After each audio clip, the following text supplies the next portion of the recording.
we put it in my seat. Here's this up, here's this up. Yes, ma'am. Thank you.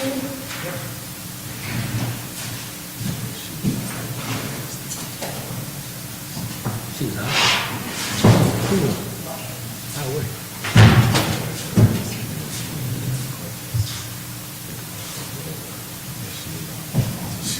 Well, what's this, what's she been out about?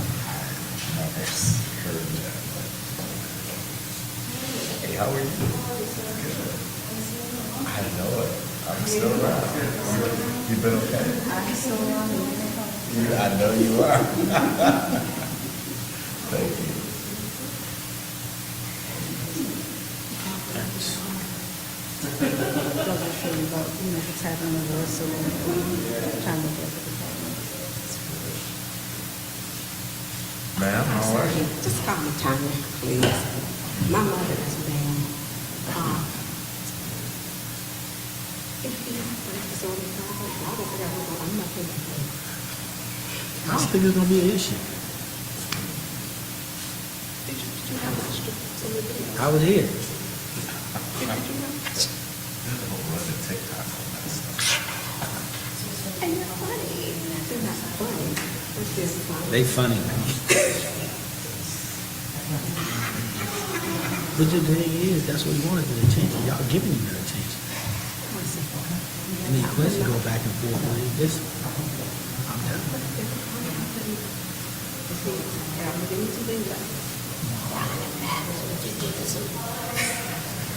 Oh yeah, he hitting y'all on absentees. He did. Got him laugh. Like, I'm still recovering. who was that? Oh, It's Thursday. Oh, he got all. I'm told.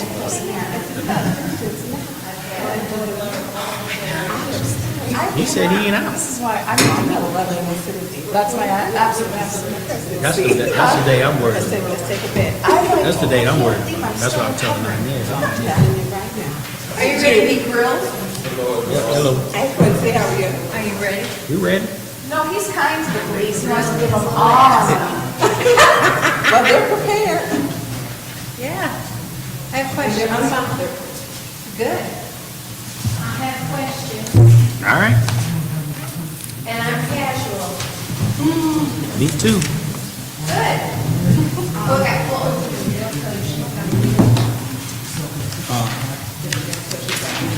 She got another meeting. We're all.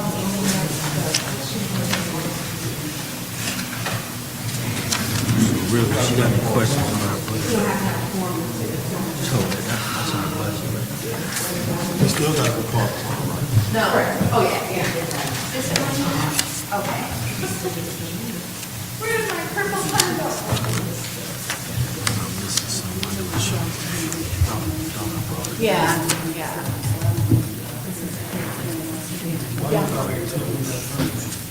Oh, cool.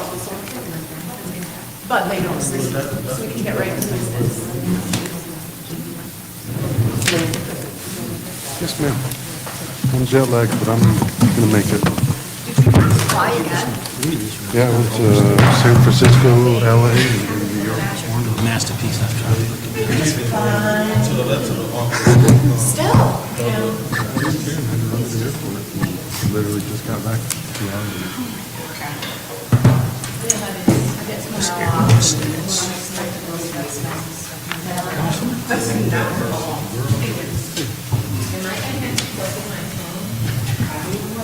Not my phone, my computer.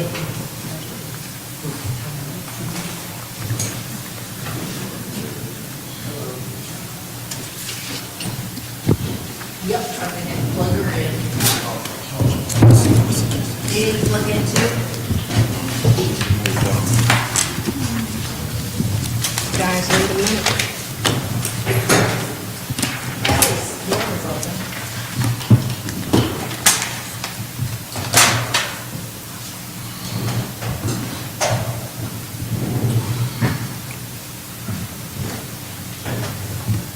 Is she here? I didn't see her, but the door was Oh, her car, I think her car was down there too. Well, she had down for 2 sheets.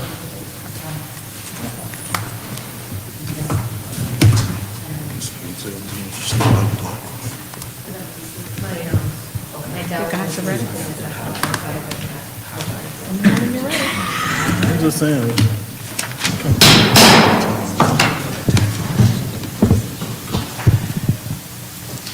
Today is Thursday, April the 14th, and today we will be hearing and going over the budget for the departmental budget hearings, and today's budget will be the police department. We have today Police Chief Green and Sergeant Detective Tyrone Booth. Madam Clerk, roll call.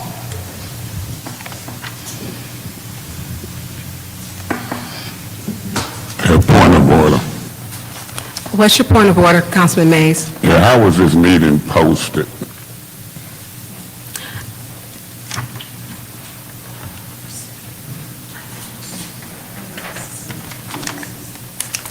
You want me to answer, or do you want the clerk?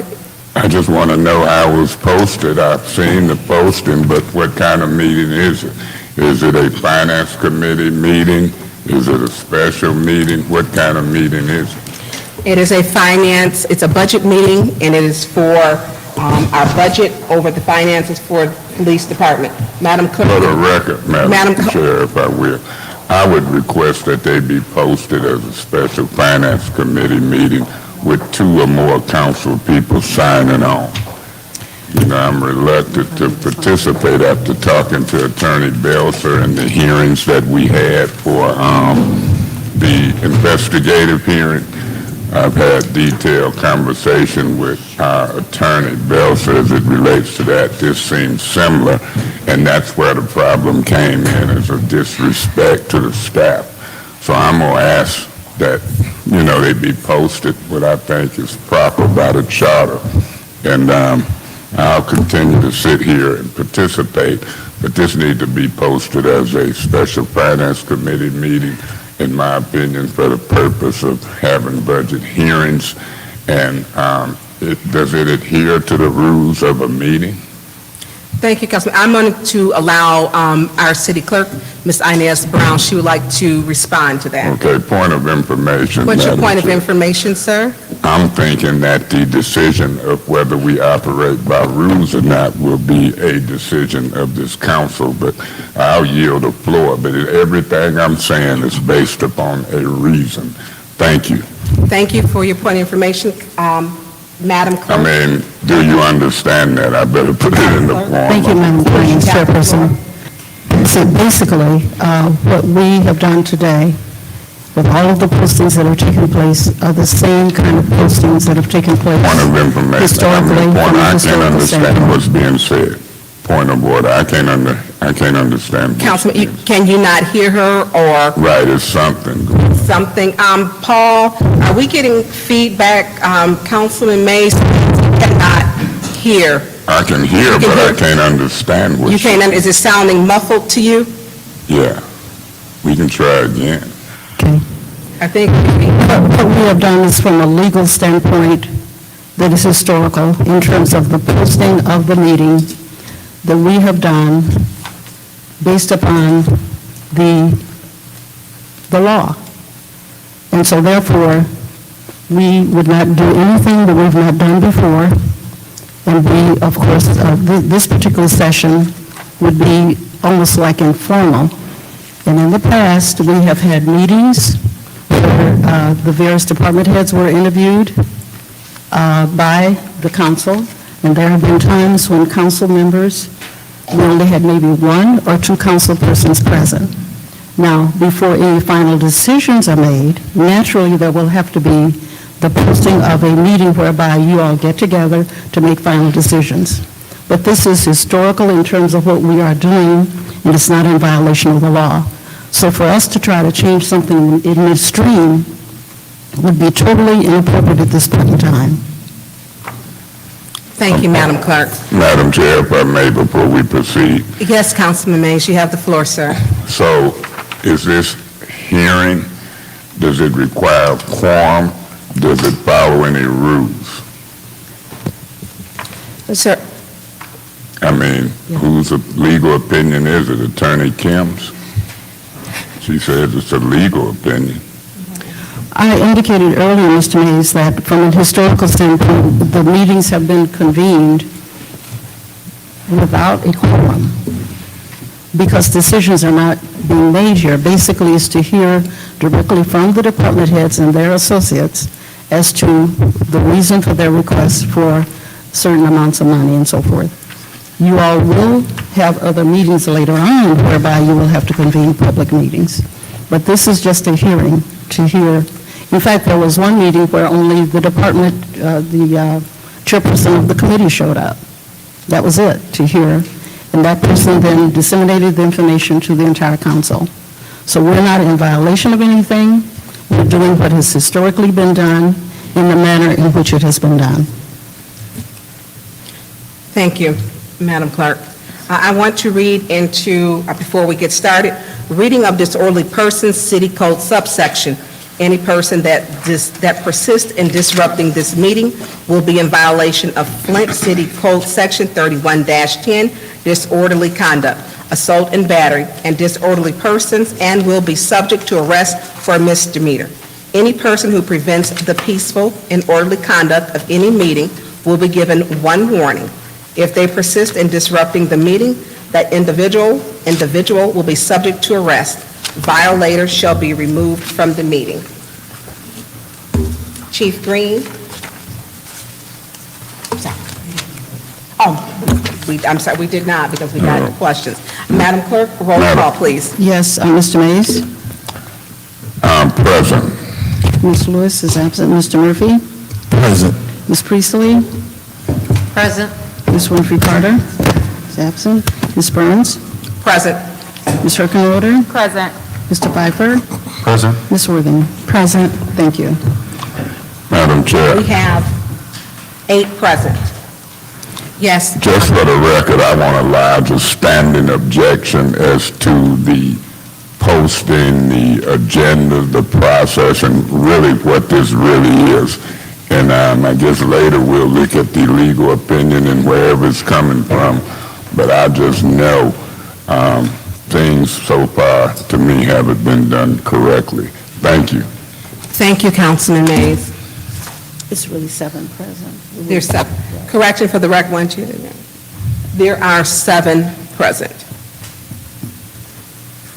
Thank you. Okay, Chief Green, today is the day. We appreciate you coming in and bringing detectives and maybe Sergeant Detective Booth, and I hope I'm getting it right, because it's a 2-part title, and I want to make sure I'm being respectful. I appreciate you coming in, and so do my colleagues. Many of us have questions regarding the finances in the police budget, which I personally do understand that it is probably not what you would want it to be, but today we are going to go over to see what it will be. Would you like to begin with your presentation, sir, with your opening? Yes. Thank you. You have the floor. During the year 2021, the city of Flint, like many other cities, experienced an increase in violent crime, specifically gun violence. Along with violent crime, citizens complained of reckless driving, illegal dumping, blight, response times, overwhelming fear of crime, and customer service. To address citizens' complaints and concerns, the police department developed a strategic plan to address these, which included geographically focused policing initiatives. These initiatives are data-driven and evidence-based. These initiatives are designed to increase the presence and visibility of police officers at specific high-crime locations to significantly reduce crime and disorder. Hot spots policing. Through hot spot policing strategies, officers can focus limited resources in areas where crime is most likely to occur. This strategy is rated effective for reducing overall crime and rated promising for reducing violent crime, property, public order, and drug offenses. Community outreach. The police department recognized the utmost importance of having a sincere partnership with the community to bridge the gap and build trust. Community centers are being reactivated and staffed with volunteers to assist community members. The police administration participates in many community events, such as block clubs, neighborhood association meetings, and special community events. In addition to the aforementioned initiatives, the police department has assigned personnel to address gun violence, opioid overdoses, illegal dumping, and auto theft, Cadillac converter theft.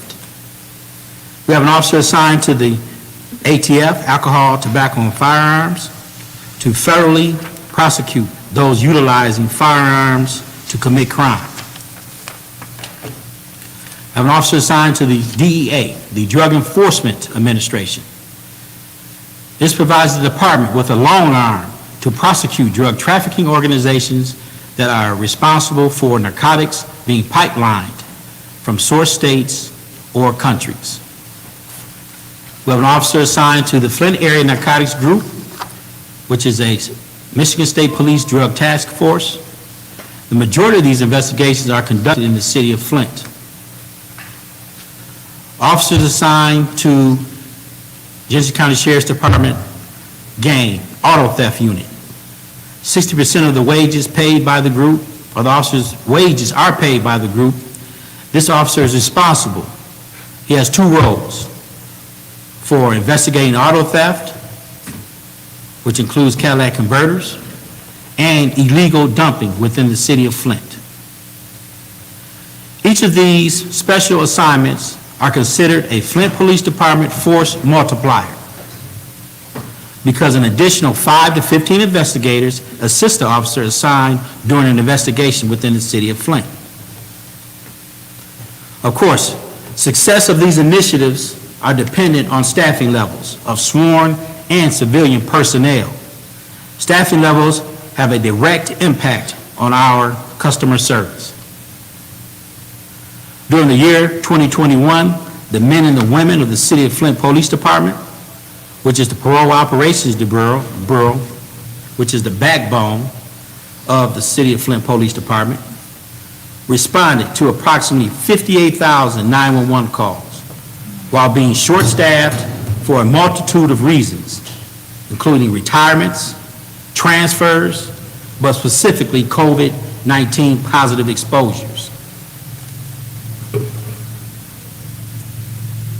To solve the sworn officer staffing issue, the department embarked on an aggressive recruitment campaign. Since September 1st of 2020, the department has hired 29 police officers.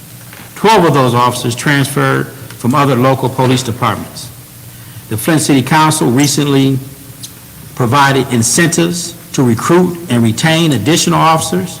It is projected that 25 vacant officer positions that have existed for years can be filled by September 2022, barring any transfers or retirements. Civilian personnel are very important to the daily operation of the police department.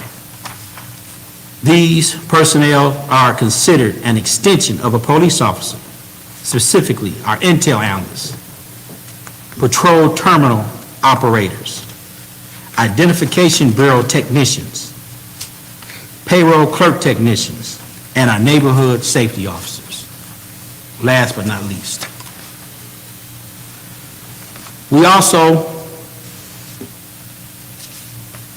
procured innovative technology. The police department strategically placed high-quality surveillance cameras throughout the city to assist in preventing and solving violent crime, as well as illegal dumping and property crimes. These cameras were deployed based on crime data. These cameras have proven to be very effective in solving crime and arresting offenders.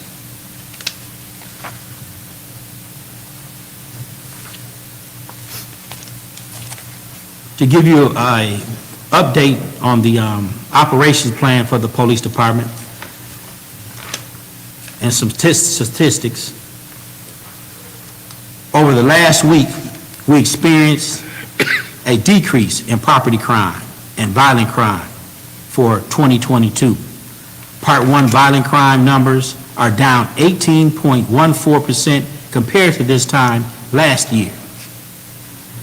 In addition, Part 1 homicide numbers are down 8.33 compared to this time in 2021. Furthermore, Part 1 property crime is up 6.88%, and all Part 1 crime is down 5.4% compared to 2021.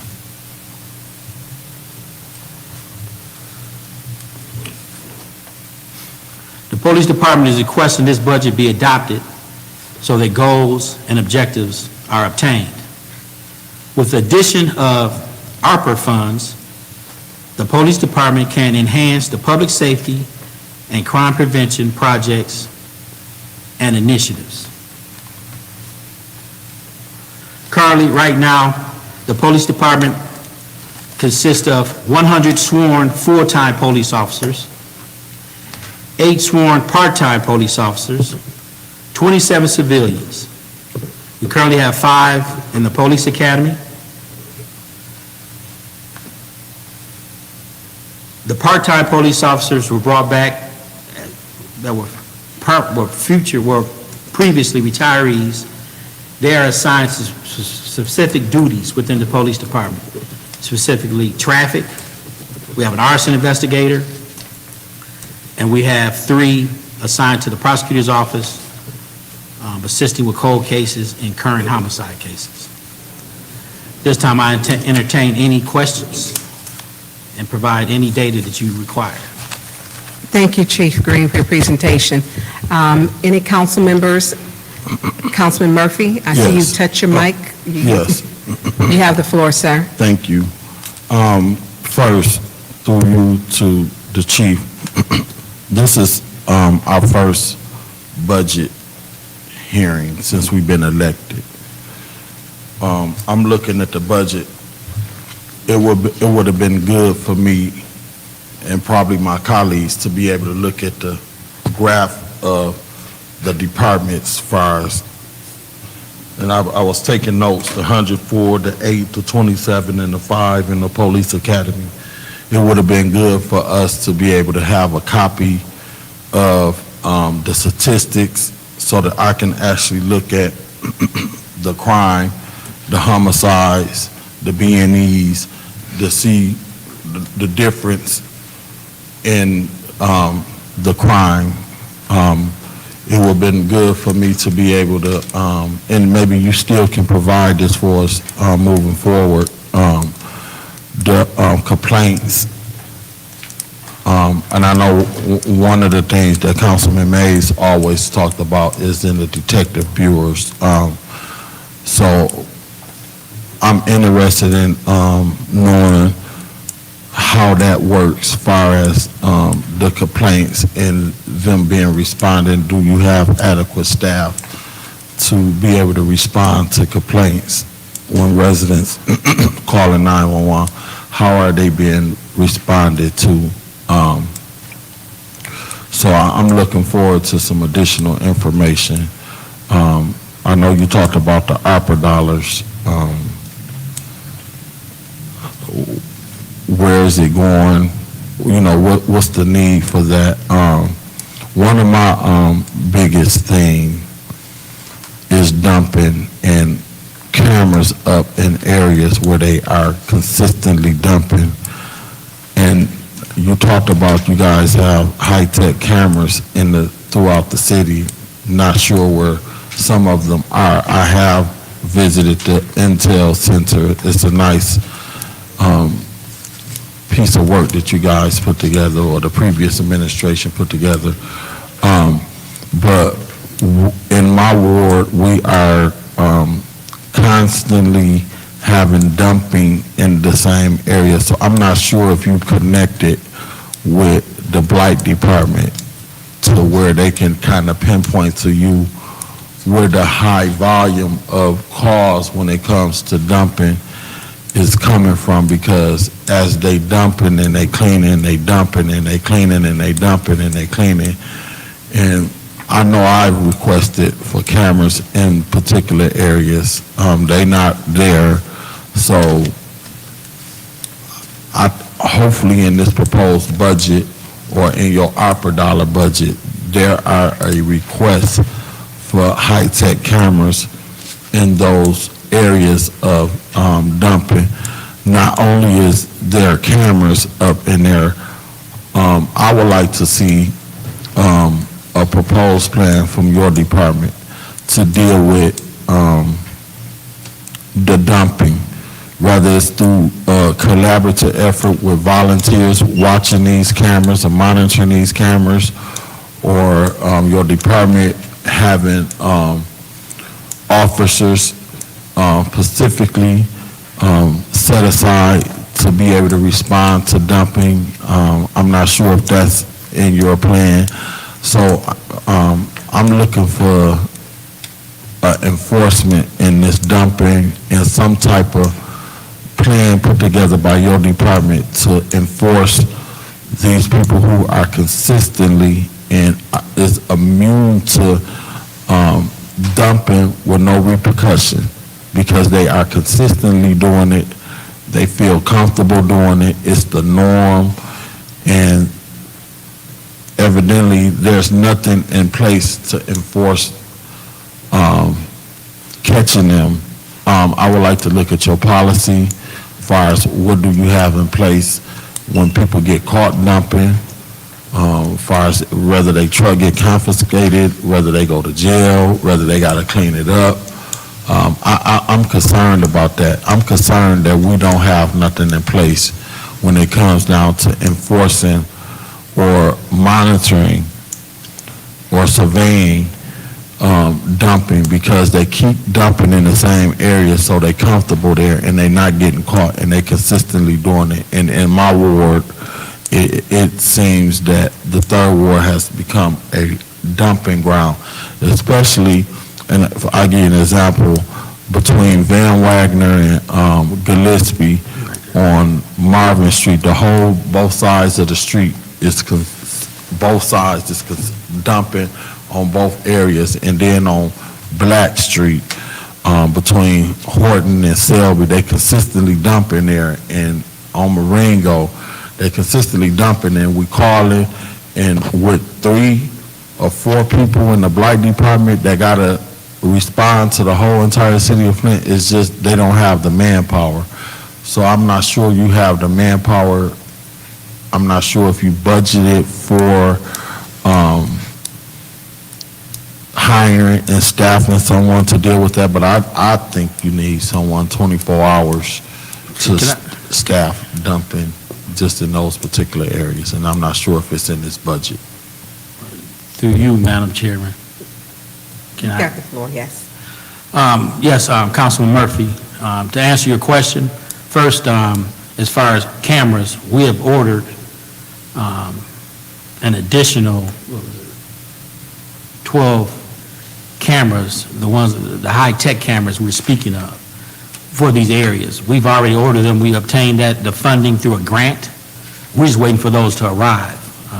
Like many other issues with technology being delivered, we're just waiting on those to be delivered, and then we will deploy them. We have deployed cameras in hot spots for blight and for dumping, but these cameras, we refer to them as deer cams, we didn't feel they were efficient enough. That's why we ordered the additional high-tech cameras. Speaking of, as I mentioned earlier during my presentation, I assigned a detective, first time it's ever been done, a detective to investigate dumping, illegal dumping complaints. We've had success in arresting those individuals with this detective based on our cameras, our high-tech cameras we have strategically placed throughout the city of Flint. And we also have partnered with Crime Stoppers. So when Crime Stoppers, someone calls in an illegal dumping tip, that's forwarded to the Intel Center. They do a workup on the complaint and provide it to the detective. And we've had success in arresting offenders illegally dumping. As far as, I believe you mentioned the penalties for illegal dumping. That's something that the ordinances would have to be strengthened. Really, even the neighborhood safety officers that are responding to blight and issuing citations, they have no teeth. So enforcement, we can enforce, as you stated, repeat offenders. We can arrest them, we can issue them citations. We've even impounded their vehicles. But until some type of legislation or ordinance that gives us some teeth, yeah, they're going to continue to dump. But we'll still be out there. We will arrest them. We will investigate. But we do have a investigator, a detective. That's one of his duties, and he's assigned to the Sheriff's Department Gang Auto Theft Unit, and he's also responsible for blight investigations. And that's the reason being he has access to our the cameras that allow us to investigate these properly. So I hope I answered all your questions, but we are doing everything we can do, and we have budgeted for it. But without any a larger bite to these offenders, they're going to continue, because a lot of them, if I'm correct, we found out they don't even reside in the city of Flint. But we still impounded their vehicles. And if they're in our process, if we have evidence that they're illegally dumping in the vehicle that they're using, we're going to forfeit it. That's our policy, and that came from me. I'm done. Are you done? Any other colleague who would like the floor? Councilman Pfeiffer, you have the floor, sir. Chief Green, I have a few questions, and I'm going to kind of be broad on the first one because I'm disappointed in the budget. Meaning, if we spend, we know from current trends that if we have X amount of police officers, we can expect X amount of crime. And we're not doing anything to sway those in great numbers. So as a community, I think we can expect high murder rates for the given future until we can come up with a budget that escalates more enforcement, more boots on the ground, more investigators, the whole thing. So I'm disappointed in the budget in that perspective because I don't know how much more this community can take as far as the violent crime. With that being said, you said that that you had goals. So what are the goals in this budget with these dollars that we didn't fulfill last budget season? If that makes sense. Yeah, well, the goal, of course, the goal is to, my priority as far as to reduce crime, and not only that, reduce the fear of crime, is what you touched on, is we have to increase our visibility in the community. And that's only done by hiring more police officers. My priority goal is to fill those vacant positions. And once those vacant positions are filled, because I have a comfortable level that I'm at as a number of police officers that we can obtain those goals. There's a number, but the ultimate number, the number now, is to fill those vacant positions, which I think will bring us up to about 125. But the problem is we're constantly competing with other departments, officers transferring, and retirement. Lately, the biggest void has been retirements. We had a couple, 2 or 3 that left for other departments, but our primary issue with vacancies is retirement. And we're anticipating more retirements. For instance, when I say anticipate retirements, by July 1st, I think it's a total of 9 police officers, sworn police officers that can retire or leave. So I agree with you, more officers, that's our goal in order to increase our visibility and reduce crime and deter crime. The way that I said I'm disappointed in this budget, meaning that I wish that we had to make more difficult decisions, because this budget is basically from my perspective, it is just a rubber stamp of the previous budgets, meaning we're not having to make difficult decisions. We're not, because I believe safe and clean neighborhoods are paramount in every citizen. That's their top 2 things. And whether we have crappy roads, a lot of that will go away if we have safe neighborhoods, meaning they can deal with a pothole here and there if they know that they're safe. And we are not being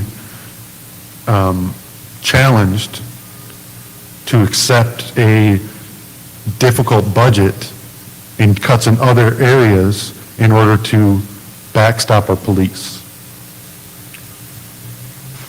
And I think that we're going to continue to have the numbers that we have because there's no real gains. As far as the NSO officers are concerned, I think there's a lot of members on this body that don't feel that the NSO officers are, and this is from my perspective, different conversations, what have it, that they aren't doing their job. And it might be to the point that they don't have teeth. And if that's the case, then let's sit down it. But I feel like there's lack of leadership in the NSO. I believe that we've talked about this before in our Michigan Municipal League training, where there's complaint after complaint after blight. There's no follow-up. There's no repercussions. And I know that the complaints are given. I give a lot of them, and I don't get follow-up. I don't get any resolution on them until I have to go back and look to see if it was resolved. I know that driving through my ward, the wards aren't that big. I can drive through the basic general ward of the main streets in 10, 15 minutes, and I can see 10 or 15 different blight hotspots where there's been dumping. And there's no, why aren't there anything being done in that? I don't even see my NSO officer driving around. Mm-hmm.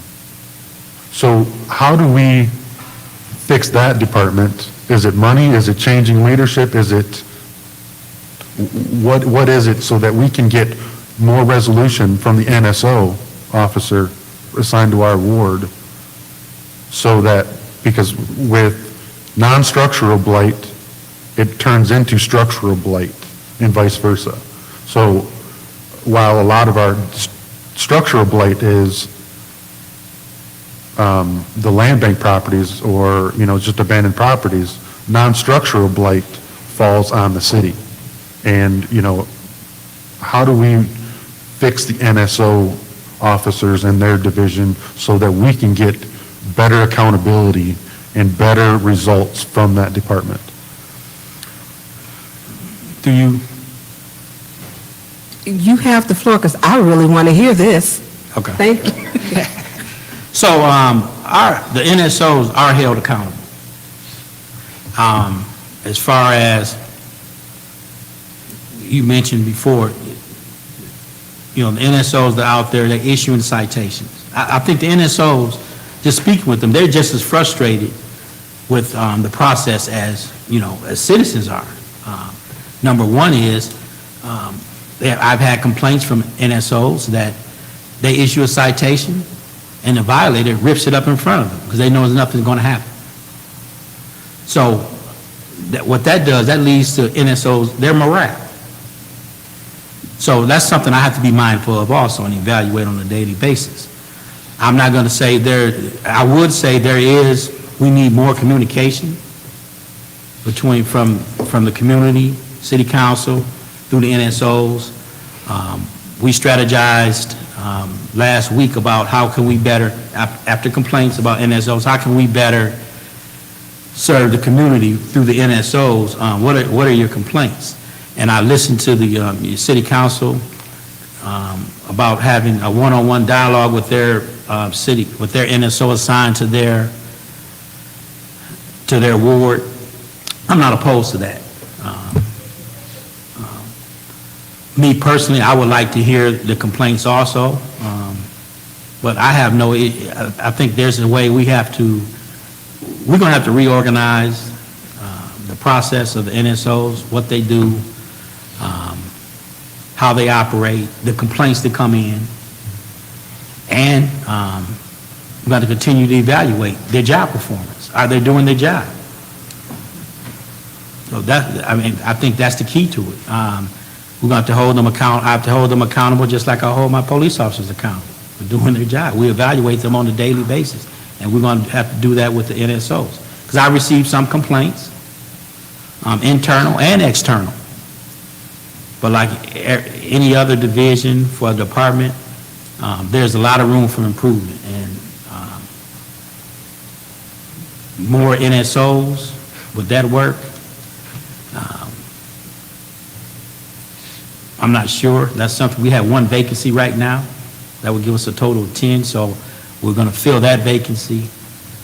And we're just going to continue to take your complaints, and we have to improve. There is a lot of room for improvement, I will admit that. I just have one final question, comment. Yeah. And I would like to hear from both of you, Chief Green and, I'm sorry, it's Booth, but I don't know it. Detective Booth. What can we do to help you guys? What can this body do to help you? Because from my perspective, I want to cut every other division and supplement that. I mean, that's what I want to do, because I think that, without a safe city, we don't have a city. So what can this body do to help you? Well, I had mentioned earlier during my statement, just as important as, the police officers, you have more boots on the ground, higher visibility with officers. Our support staff, our civilian staff is just as important. But the majority of them, the civilian staff, that take care of all the internal business, the ones that's answering the phones, the ones that's taking police complaints over the telephone reporting unit, they're part-time. They're part-time. We have, the ones that aren't part-time, we have vacancies. We have to pay some attention to our civilian staff, those that's doing the internal work. When I get the complaints, when I say I get several complaints from the administration, city council, citizens, just as minors, no one not answering the phone when they call a phone number. Well, my civilian staff, those are the ones that are answering those phone calls. Those are the ones that take care of all the internal business. When when officers are on the street, they're an extension of our police officers. Our identification bureau. Those are the ones that are out here processing the crime scenes. Not the police officers, because they're freeing up the police officers. They're processing the crime scenes. I need those civilian employees that are part-time. I need at least 4 of them to be upgraded to full-time. Is that in the budget? No, they're budgeted in here, but they're vacant. The positions are vacant right now. So are we not able to we could, with the finance department, we could work that in there, but when we budget them, they're budgeted as part-time. You get what I'm saying? So, I don't want to interrupt, but why are they part-time and not full-time? That was before, Emergency management. yes. but Chief Green, this is your budget. Why aren't you submitting them as full-time in this budget? Well, let me back up. We did, so our intel analysts, they initially were part-time. We did increase them to full-time. That's different from last budget. So they are full-time now. But the They were- but- civilian staff, the Some answer, civilian staff and the civilian staff, they're defined as patrol terminal operators. There's 4 of them that are part-time. For us to be more efficient and more and improve our customer service, they need to be full-time. so we need to change this budget to make them full-time? No, I don't think we have to change the budget because we have vacancies. We can work that in.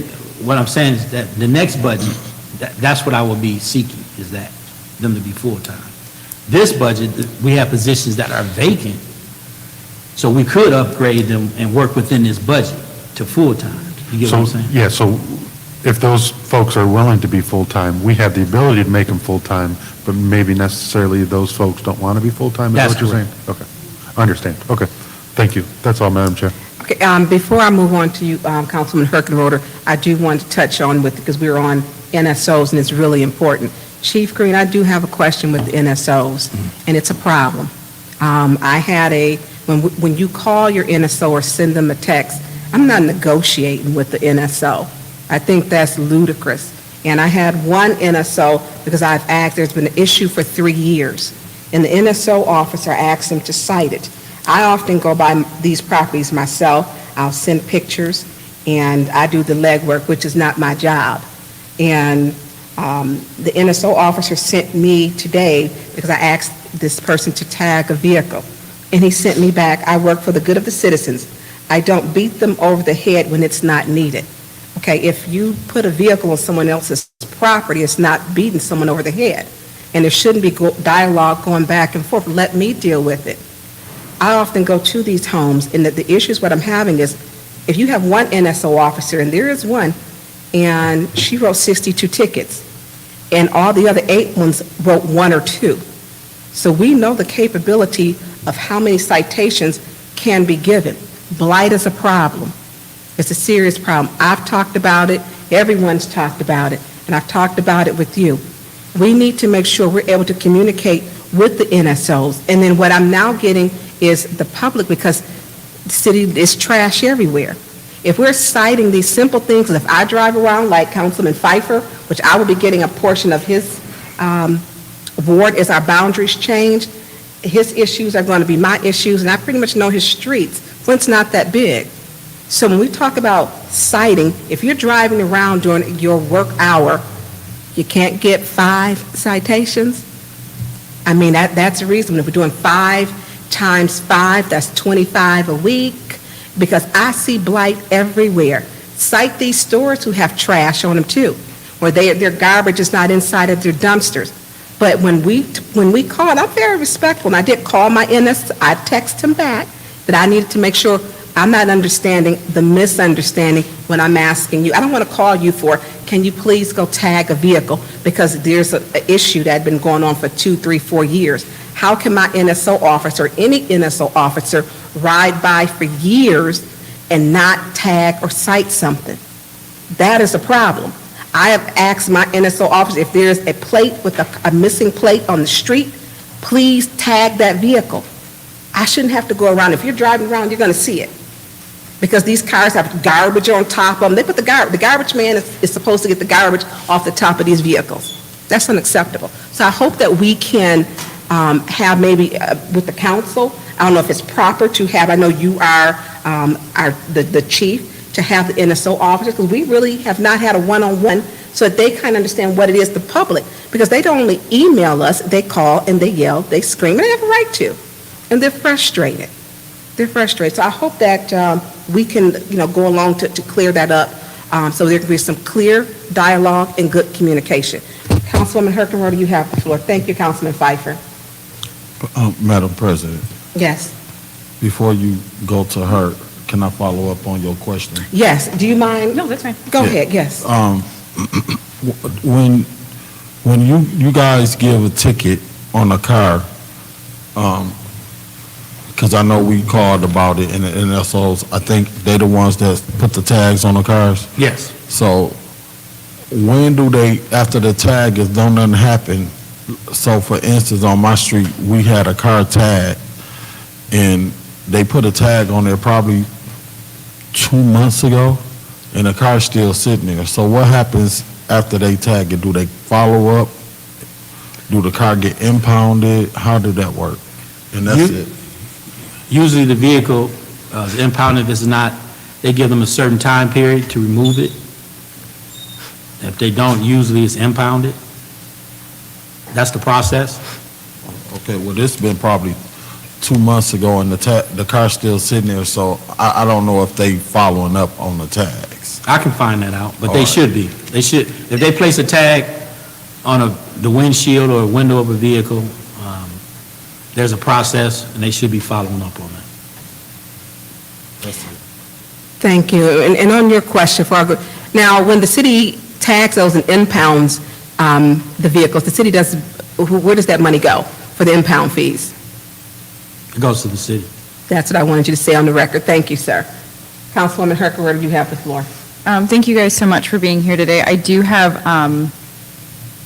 a smattering of questions, so I'm going to, while we're on NSOs, I'm going to go to that question first.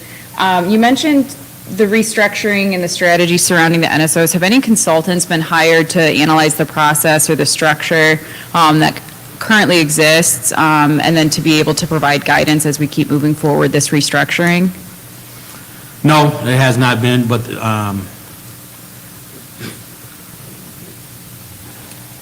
the structuring, to my understanding, even before I got here, there was some changes. I don't know exactly, the current situation was when I first arrived, the structuring, so, but due to complaints and issues, I'm deciding to do my own restructuring and better to serve the community. So, like I say, it's a fluid process. It's a daily evaluation, and I think there's some things that definitely can be done better, and that's what we're going to work to do. So with that too, because I know that the role of the NSO does, it seems like those lines are really blurred between, are they working with the police department, are they working with the blight department, where are those lines? It's getting really confusing, not just for myself, but for a lot of residents too. So is there any kind of, whenever this restructuring occurs, is there any kind of timeline that you have anticipated be able to have it completely changed and rolled out so that we may know? Because I want to make sure that we're not, sending people to the wrong person or the wrong department, because we also want to make sure that, same thing, we don't want to keep going in circles, and want to make sure that that process is really clear. Well, actually, we had a meeting yesterday about this very topic, so. We're on a good one then. Yeah, so it's in the process. Okay. You Okay. should see something very soon here. Okay, thank you. And then I did have some questions to, do you have a copy of the budget in front of you? Because I'm about to reference a bunch of different things. So there, in addition to the police department fund, there's also, on page 43, reference to a drug law enforcement fund. On page 42, there is the neighborhood policing fund. And then on page 37, there's also the public safety fund. Can you talk about how all of those different funds collaborate and how they are integrated into the role of public safety and policing? So the, Do you need those page numbers again? no, I have it written down. Okay. So let me talk about the public safety fund first. That provides us police officers and firefighters. I was voted upon millage through the city of Flint, and they provide us more police officers. I think it's a total of, I believe it's 18, funding for 18 officers. The Neighborhood Policing Fund, that's that provides us with two, what we consider community police officers, two officers that they're considered community police officers. They go around to community events. They are community officers. That funding for that provides us those two officers. The drug fund is our funds that we obtain from forfeiting illegal drugs, vehicles, property, currency, and we use that. That only can be used to further our efforts to for drug enforcement within the city of Flint. We can purchase equipment with those funds. We can provide overtime benefits to officers that are assigned special assignments to in high crime areas. So with those funds, there's a variety of ways to use those funds, but only for, we can't pay for wages, and we can't fund police officer positions, but we can purchase equipment, overtime, things of that nature. So my big question with the Drug Law Enforcement Fund especially is the only revenue that is budgeted to come out of that is from investment income. So according to this budget, only $1,204 is even going toward revenue out of the drug law enforcement. However, there's an increase in the number of personnel revenue, or excuse me, expenditure. Is this because of a partnership with MSP? I'm just confused about this one, because how can we purchase money with this fund if there's no money really allocated toward this fund? That's I'll pose that question. I think that's a question better suited for the finance department. Okay. That's something that's been existing for years, and I questioned it when I came also. Okay. I do have some more. I'm so sorry, everyone. So I also hosted a town hall on Tuesday of this week, and I had a lot of citizen input on this budget, and they also have some questions. So I do want to ask some of their questions as well. So one person asked, do the part-time police officers have arresting power? Yes. Beautiful. Why, for the personnel, the position summary, which is on page 54 and 55 for full-time and part-time, why is there a loss of 2 full-time police officers in this budget? There's a reduction from the 2022 budget. There's authorized positions of 118, and then for 2023 proposed, that's down to 116. Can you speak to that? No, I didn't realize we lost 2 police officers. I thought we were funded for all the vacancies, which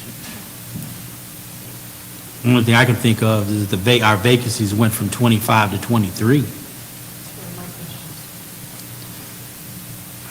Did you say I stole your question? So on that as well, I do see an increase in full-time civilian staff from 24 to 27. So that's at 3, I know you mentioned 4 earlier, but this is 3 now. So. What was that?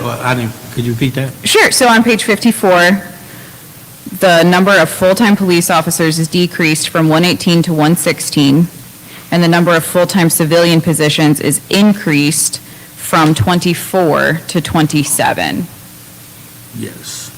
So I believe the increase from civilian staff, that'd be the intel analysts, right?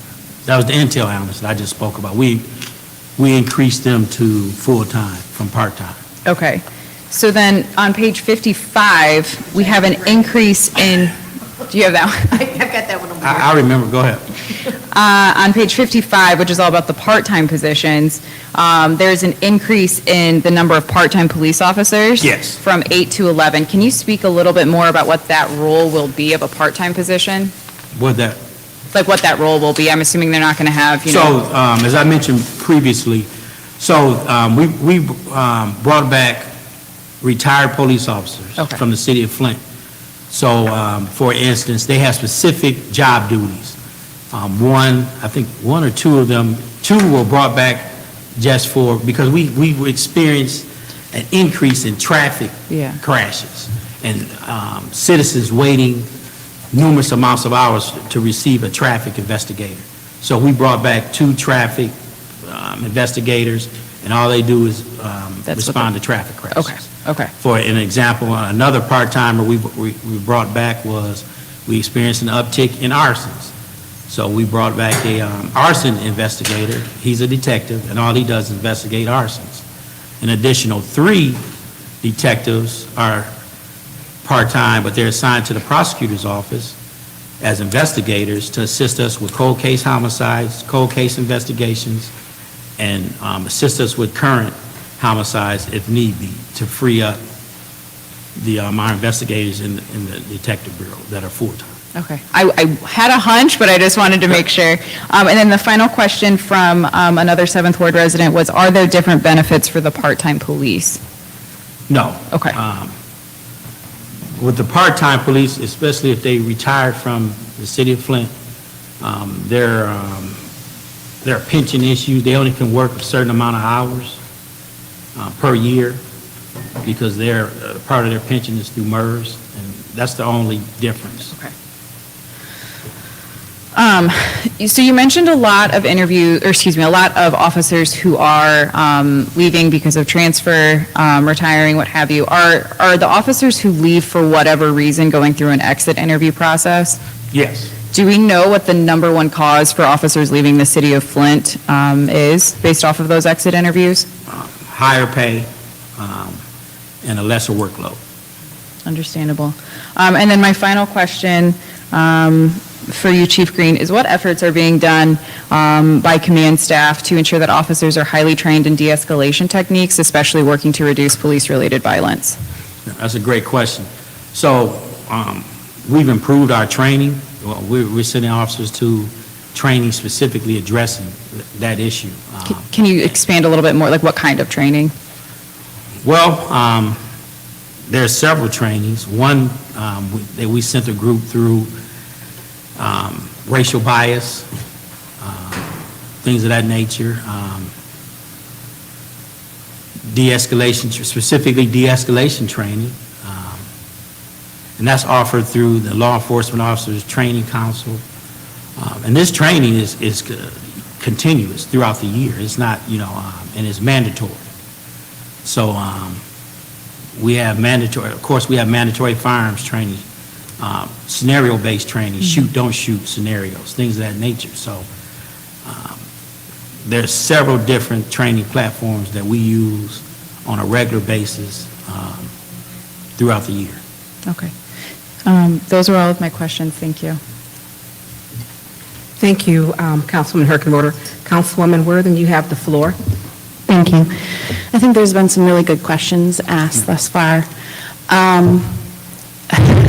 For my last 4 years on council, I know it was higher pay and a heavier workload that prevented us from hiring the staff that we've accounted for.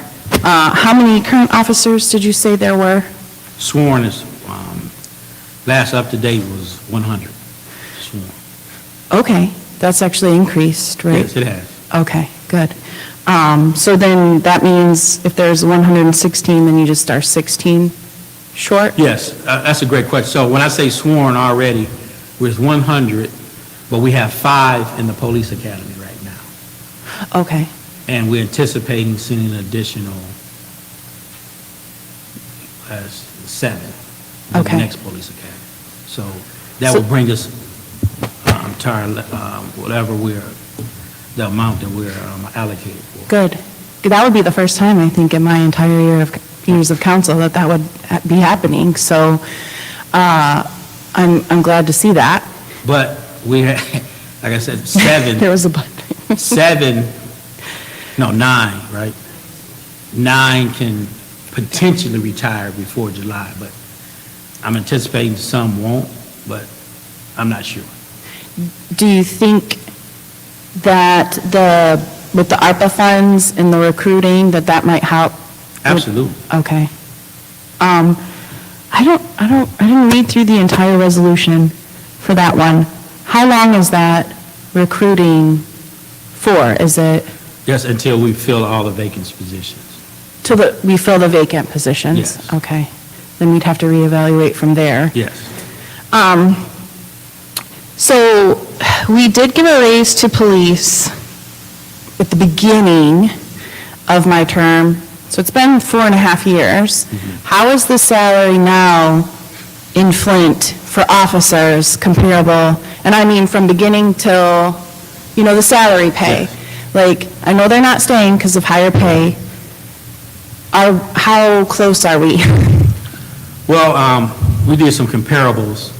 So I compared Mount Morris Township Police Department where our previous was. So they just increased their officers' entry-level hourly salary to $20.73 an hour, and ours is $19.43 an hour. They, $19.43 per hour. Mount Morris Township, they answered approximately 28,000 911 calls in the year 2021. We answered 58,000 911 calls, so. Yeah. So we could still, but that is something, we can't just raise pay. It's through the officers' union. That's correct. Yeah. So it's something that maybe administration can look at and we can suggest another, hey, it's been 4 years, let's reevaluate. For me, all of our staff is important. Sorry. I think you're important. But if we didn't have the clerks here to do the work too, then we're at a loss. If we didn't have the customer service, and those are all getting, it's really low pay for them too, and I would love to see them get more so we can have quality throughout the whole entire city. But I do think that we need to reevaluate how much we're paying salary-wise, but I'm really glad that the ARPA funds could help us recruit more officers. For the civilian staff answering phones, does their pay need to be raised? Is that part of the problem that we don't have for? Yeah, they just ratified their contract. Okay. So they will be getting a raise, and that was a major issue. I'm glad that occurred. That was a major issue because our, say, for instance, a patrol terminal operator who answers the phones, who takes police complaints over the phone, I believe their entry-level hourly salary at part-time was only $12.35, something around that. That's not good. So that has increased. Do you know how much? I think it's $15 an hour. 15? Yes.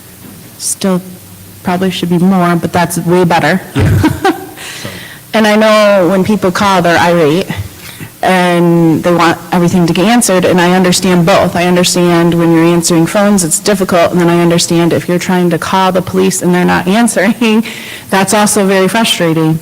So that's good, I'm glad, and hopefully we can evaluate next year and see how much, if that pay increase yes.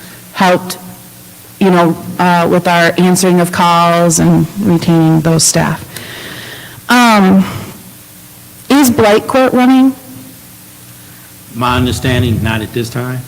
Do you know the reasons why? Or is that a My better question for? understanding, the Blight Court officer, that position is vacant right now. Okay. The Is the, magistrate or whoever is doing it. okay. How is the pay for that?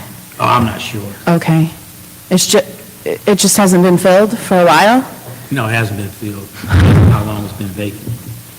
2 years? I thought we had someone though for, because first there was nothing. It was, and excuse me, it was Attorney Torcio Feaster Oh. took a job in Ingham County.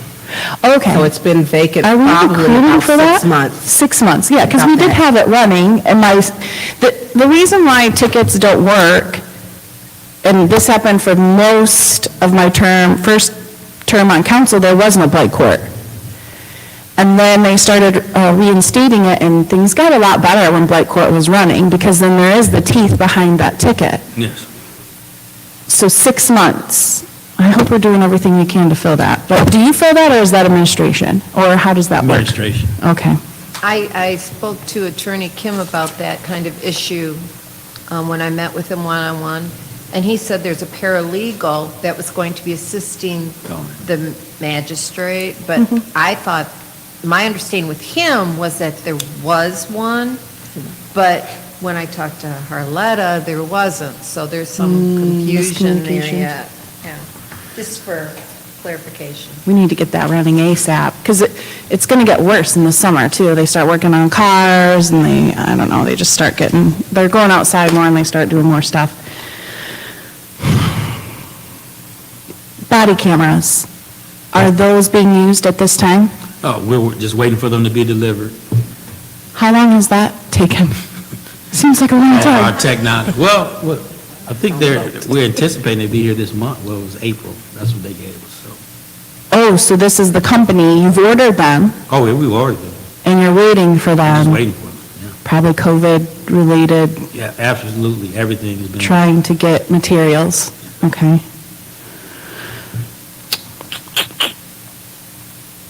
Okay, so just a couple more questions. The NSOs, can you help me with this process? Who disciplines them? As far as, and I don't mean it like a child, but when we're talking about frustration, it's frustrating, and this can happen in any setting, where there are some employees who take advantage when they know they're not being checked on. So they're smoking, taking a smoke break, not doing what they need to do. And that's not all of them. I do appreciate those hard workers, I really do. But when we hear about it and then nothing happens, it's like, what's that process? That's a great question. So, the NSOs are part of bargaining unit 1600, but they're under the police department. Yeah. So, we were initially, when we attempted to discipline them under our policy and procedures, we discovered we were in violation of it. They have to be governed under policy and procedures that govern civilian employees under 1600. So since then, there's been some adjustments to the discipline process.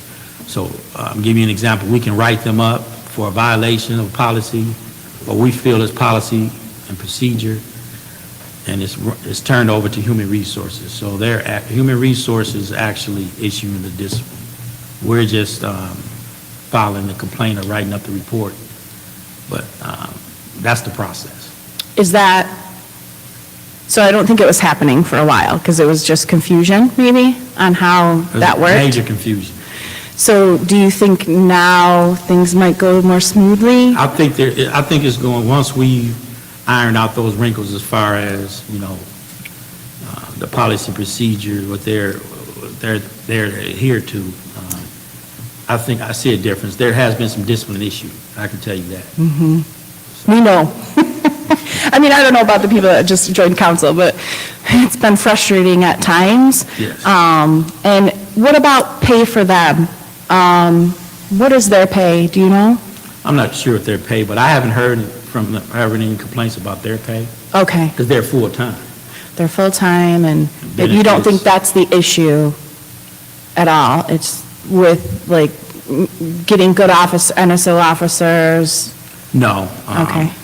I don't think that's the issue. I think that the NSO's officers, it's a lot of work for them. I mean, Yeah. it's not an easy job, especially if you have, citizens, You have to be personable. you have to be personable, but I give you a prime example. Was it 2 weeks ago, or a week ago? One of our NSOs was driving down the roadway, and she got caught in the middle of a crossfire. Her bullet went through her truck. Oh, man. So, I mean, it's not,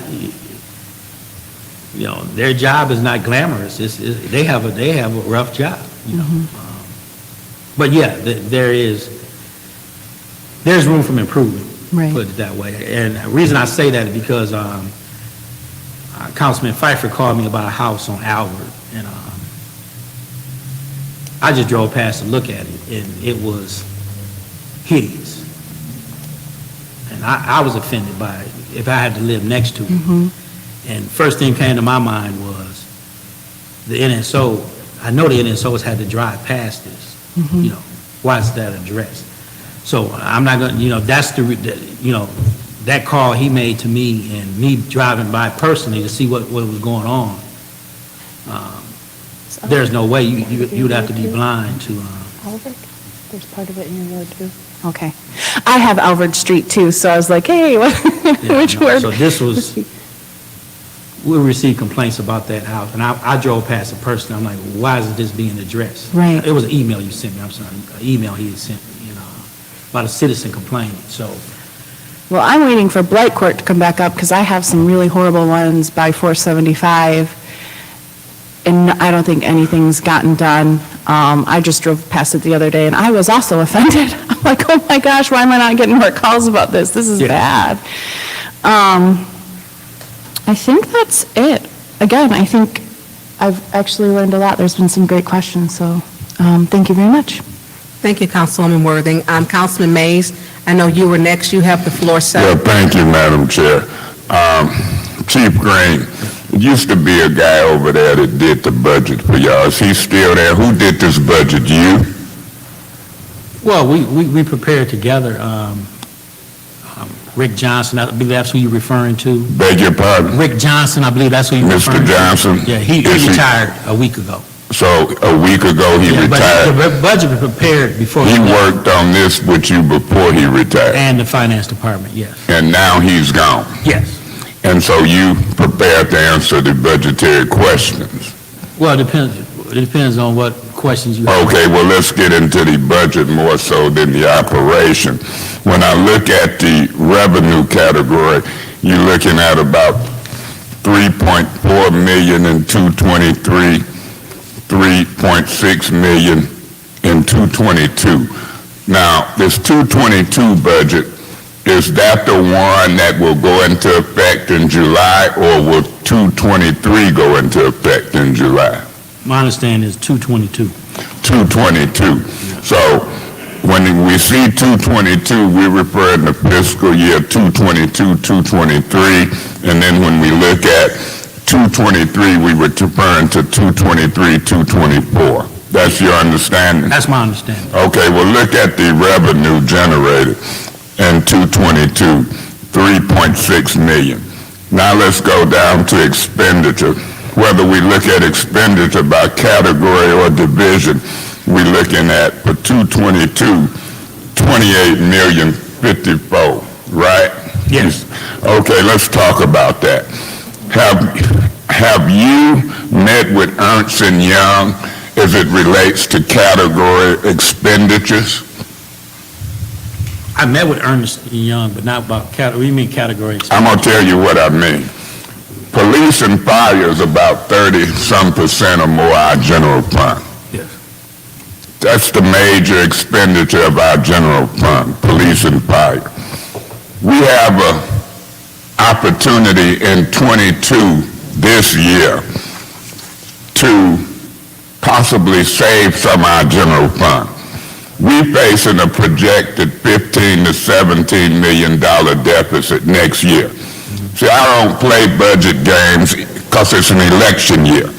In the election year, the politicians want to shine. They don't want to talk about no deficit.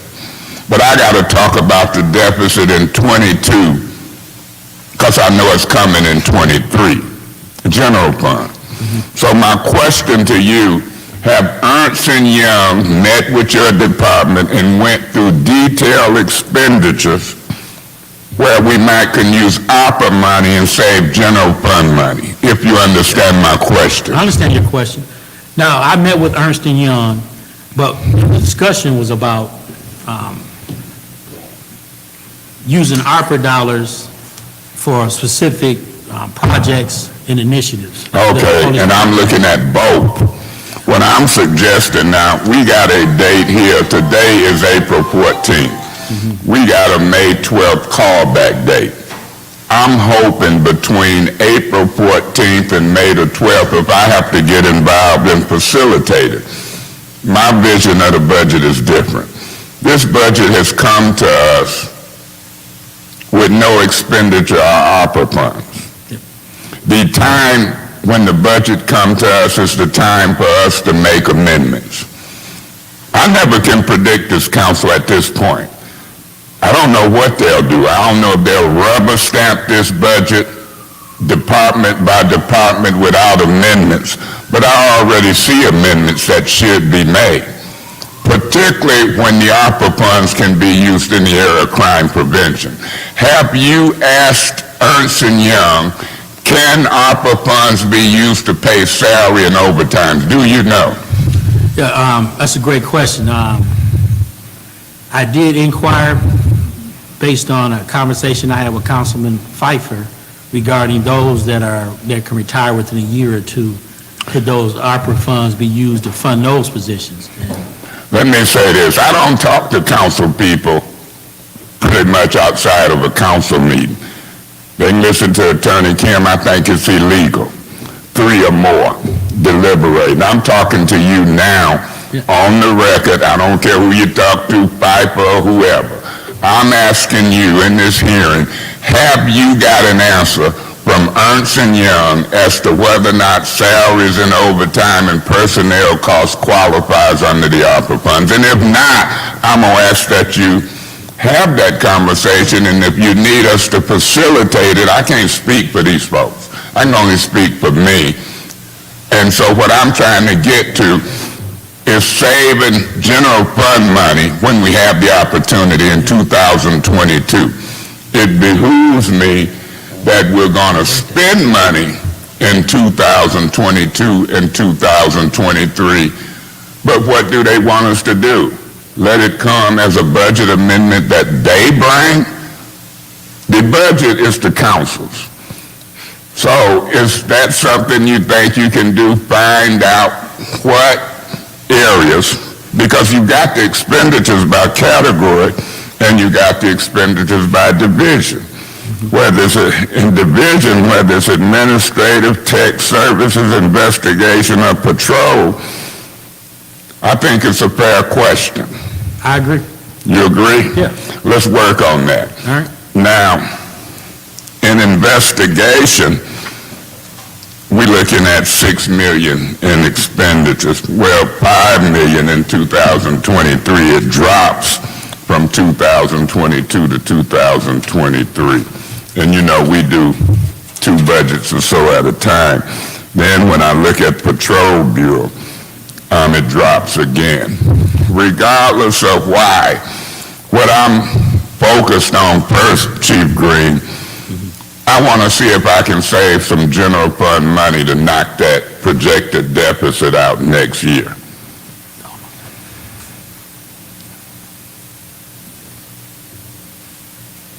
That's what I want to concentrate on. Detective Booth, you understand, correct? Chief, you understand. Yes, I do. Let's see how long it takes Ernst & Young to analyze that. And have them analyze it by each category of expenditure. Now, it's the union contracts that I heard you got approved. Rich, is they budgeted already before they were approved? No. Okay, so we need to. I don't believe so. But And if they wasn't, get that figure so we can do the amendment before the first Monday in June. You understand? We have. I would have to find out. Maybe I shouldn't have answered that. I'm not sure. And that's okay. We working on a budget. All right. We working on budget amendments. That's why I asked, was that guy still here? You say he retired, what, a week ago? Yeah, his last day was a week ago. A week ago, yeah, he's been doing it a long time. Have you, and you know I've been articulating this, have we funded a all-out advertising campaign to attract personnel, both sworn and or civilian? Have you got a budget for advertising and recruiting in this budget? We don't have a budget for it, but we've used funds from our budget to. Well, let's think about a budget for it. Let's think about a budget for it. That's my notes. My notes is I wouldn't care if it's Channel 12, Mid-Michigan Now, M-Live. Let's create in this budget a budget for recruitment and advertising. Because I go to, I ain't gonna tell you all my business, but I go to Mount Pleasant and it'd be people knowing and recognizing me from Bay City to Midland, because they look at it. Let's do a robust advertising budget for both police, sworn, and or civilians, if you choose. If I had my choice, I know about what figure I would put in there, but I want to hear from you first, if y'all think about it. I think that's important. We paddling around with 5 and 25 and vacancies, and I've been saying it. I'm going to try to push it this year. An advertising budget, TV, radio, whatever. Now, once we get people to bite, we might can do something. Clearly, I understand. Didn't we pass the sign-in incentives? Yeah, that's what I was going to mention. We might need to supplement that. Go ahead. That's what I was going to mention. We are planning on using its recruitment and retention, and what you're referring to would fall underneath that category. So you was going to use some of the 500,000 for that? Absolutely, yes. How much? Well, we would have to get cost as far as, because you mentioned several times about a television ad, so. That's correct. Yeah. So we got to get those figures, and I want to do it during budget time, so by the time we get to June 1st, we'll know if we need 500,000 or 800,000. Matters less to me because public safety and blight is number one and number two. I want to help fix that police department. How many civilians work in that detective bureau sorting out complaints? Do you know, or if in any? There's only one civilian that works in the detective bureau. Beg your pardon? There's only one civilian assigned to the detective bureau. And what do they do? They're responsible for the detective's payroll. There's some case organization.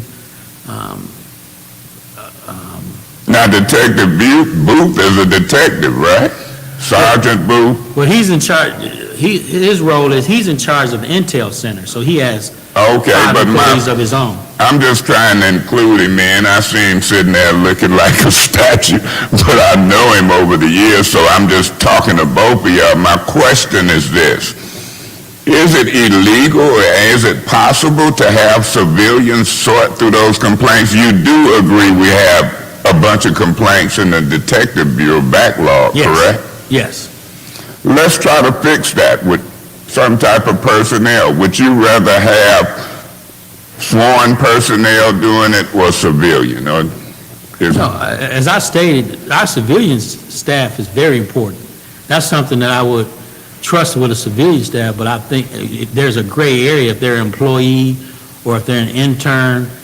There's certain privilege, confidential information that they might not be have access to, like. Yeah, like me. If I got criminal records, I might not can have access to stuff. That's what you're saying? No, like. That's possible. Detective Basically, Booth. like social security numbers, names of Stuff victims, like that. stuff like that. Okay, access to people's stuff. Yes, personal. But let me ask you this question.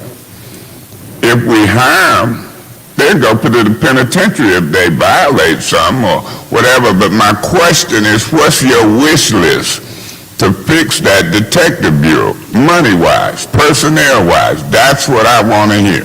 My wish list is more detectives. Okay.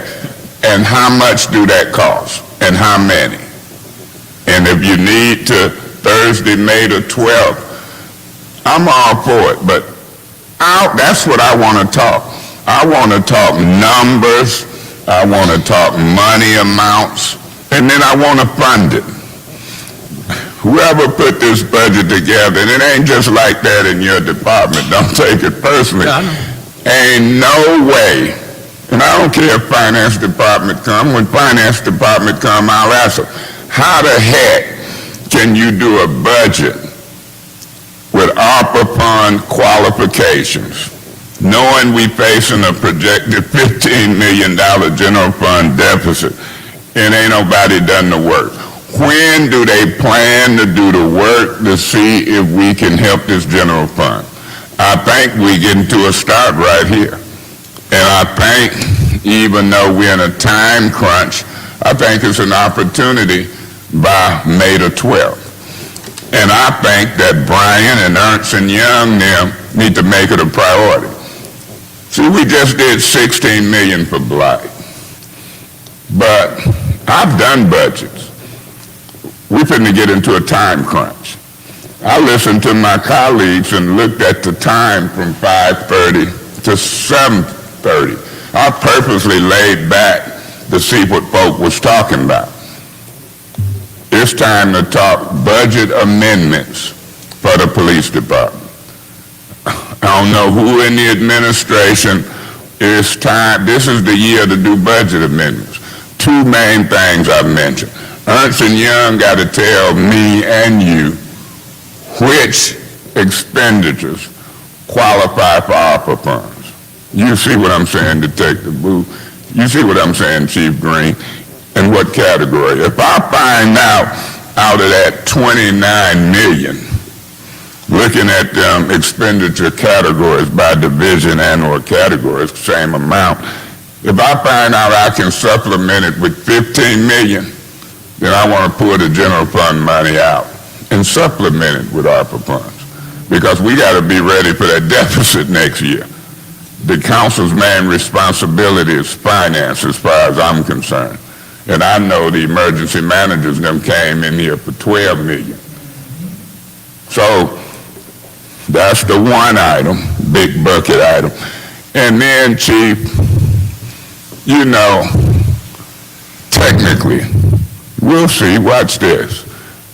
I got lawyers. I don't have to be recognized as the council president at this time to be the president. I don't have to be the president in the future, finance chair, whatever. If Ernst & Young ain't cooperating, let me know as a council person. And then I'll strategically bring it up in a council meeting and see what colleagues and others do, because I'm going to put my best foot forward. So that's the strategy if finance and Ernst & Young ain't answering these questions. Then the stuff we can do, we can decide how big a budget we need for advertising. Because that advertising can be seen from Flint to Bay City to Midland, Saginaw. And if we get the recruitment packages together, I just believe we'll get our numbers up. And we can fix the patrol and or the detective bureau. I'm willing to spend $1 million or more trying. Now, you know why I say $1 million or more? Because I can't put a value on public safety when it comes to saving people's lives. Do you know how scary it is when folks shooting at folks' houses, shooting at their cars? Do you know I realize when it's a shooting and you got 3 cars or 2 tied up on this ship and somebody calling over here on a domestic violence, beating up their boyfriend? You see, I didn't say beating up the girlfriend. I don't discriminate. You picked up on that. So let's fix that. Do you know this summer, I can imagine, it ain't just that place on Ballinger and Flushing. I look at DuPont and Pearson. I look at DuPont and Martin Luther King. The no loitering signs is there, but we need personnel. We need personnel to patrol these areas and to show up when called. And I think we can send a message that this won't be a lawless society. But that costs money. Recruitment, personnel. Recruitment personnel. And I think the recruitment and advertising, I'm willing to try it. Let's go big. And then let's have the money there to entice them. I wouldn't care if we had to call it a signing bonus. We had them signing bonuses and stuff at GM. You follow me? Mm-hmm. I wouldn't care if I had to entice them with a $5,000 or $10,000 signing bonus. This is the type of budget I want to pass, particularly when we got ARPA funds for crime prevention. And I don't want to have to wait, because the finance telling these guys, oh, y'all can't bring a resolution for money. That ain't true. But right now, we can amend anything before us. You know what I'm saying? Yes. I know you appointed by the mayor, maybe approved by the council, but nobody should get mad at us because the mayor and them submitted your budget. Now it's in our hands. I want Channel 12 and Mid-Michigan 9, all of them to say the council that amended this police budget by 12, 14 million. You like the sound of that, Chief? It sounds great. What did I tell you about what did I tell you about that helicopter? I say, Chief, could you call me about $300,000 per helicopter? I listen. You called me about $500,000 for that pay. I listen. But I told you at Hasselbrink, quit patty caking and playing around. Bring me a proposal for 10, 14 million. Did I say that? Yes. So now look where it's coming from. It's going to come back at you. It's time to fix that department. I wouldn't care if it only lasted 1 year. So you're going to have some naysayers come and say, well, this ain't going to be long term. Well, what we do in that 1 or 2 fiscal years short term might save my life. It could save folks' lives. I'm willing to make the expenditure for public safety. Chief, cameras, I heard you say something about 12. Yes. You excited about 12 cameras? Guess what I get excited about? 212. You think we can pay somebody to put that many up? Well, yeah, with the cameras, not only, I mentioned those cameras, but we just applied for a grant. We're applying for a grant for additional cameras. So we got a grant. We got $94 million. They call ARPA funds. yeah, but the cameras I'm speaking of, they're expensive, but Well, how much they cost? That's what we're in budget hearings for. well, one costs approximately $12,000, but 12,000. those would be the type of camera that we would deploy for areas that Councilman Murphy is complaining about, because the deer Well, cameras we have aren't. You drop names and say Councilman Murphy, but guess what? I don't think he's the only one complaining. No, I was just using that as an example. Yeah, I used to use folk, for example, and all heck broke loose. But it ain't gonna stop me if you know me. Let me say this, Chief Green. How many, or ask this, how many of them $12,000 cameras we got up right now?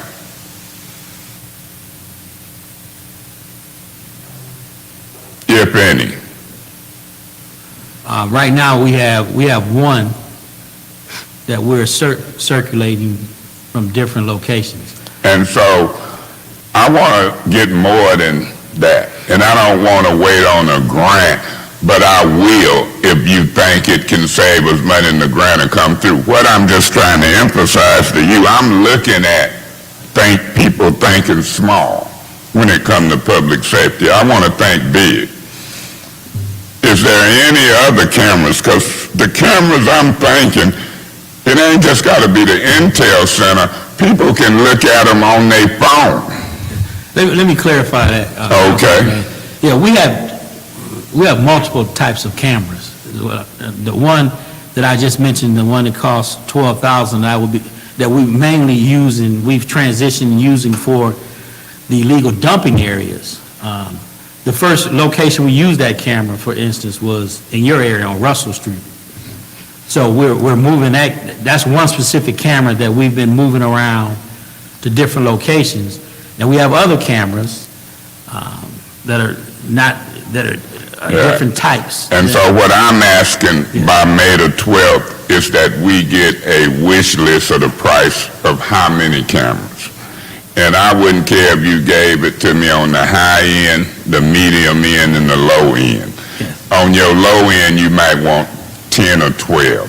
On your medium end, you might say 50 or 60. On your high end, I might say 300. And then I want the price, because then I can decide. Can I get like the clarity for your camera? I get where you're going with this, and I just want to ask a quick question so that I'll go back and sit in the audience. No, because there's different types of cameras. Yeah. Some are PTZ cameras, pan, tilt, zoom. You're doing wireless cameras, and then daytime, nighttime, and then there's infrared, and then motion.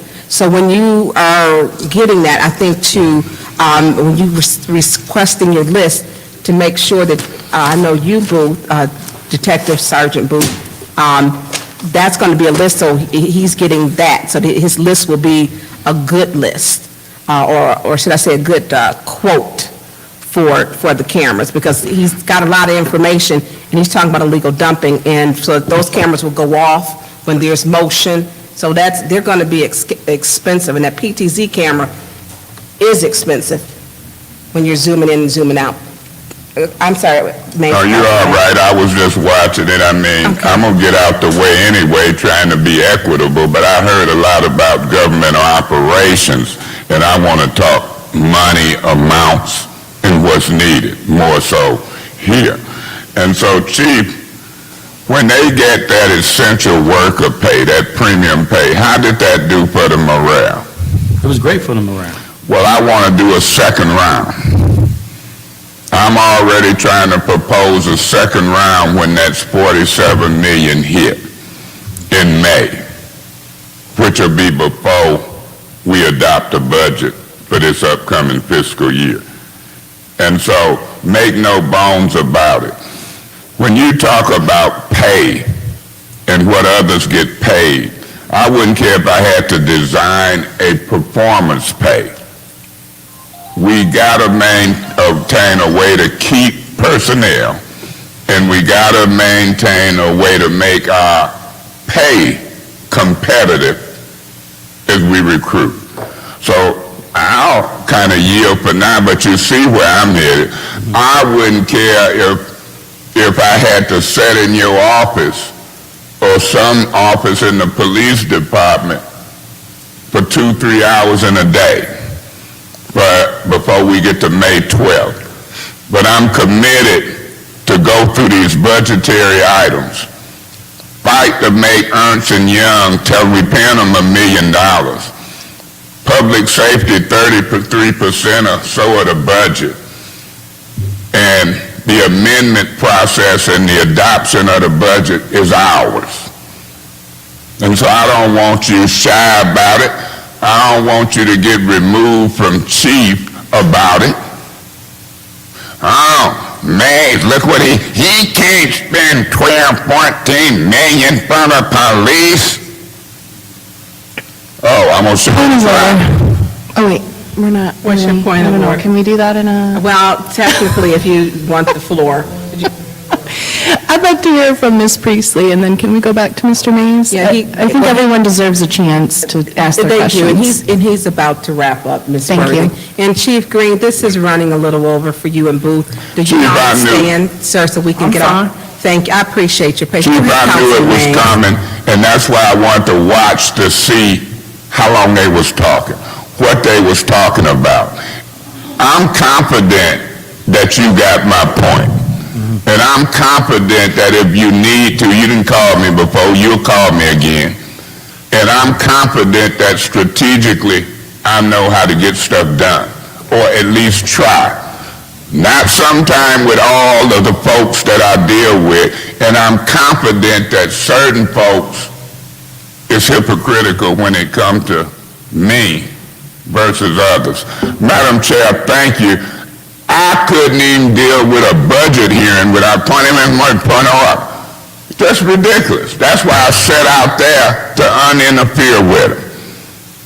And so I'm going to talk politics, I'm going to talk council, mayor, but I'm talking right now fixing the police department. And I wouldn't care if it's 14 or 20 million as it relates to ARPA funds and getting this deficit right. Let's talk prior to May 12th. Deal? Deal. Deal.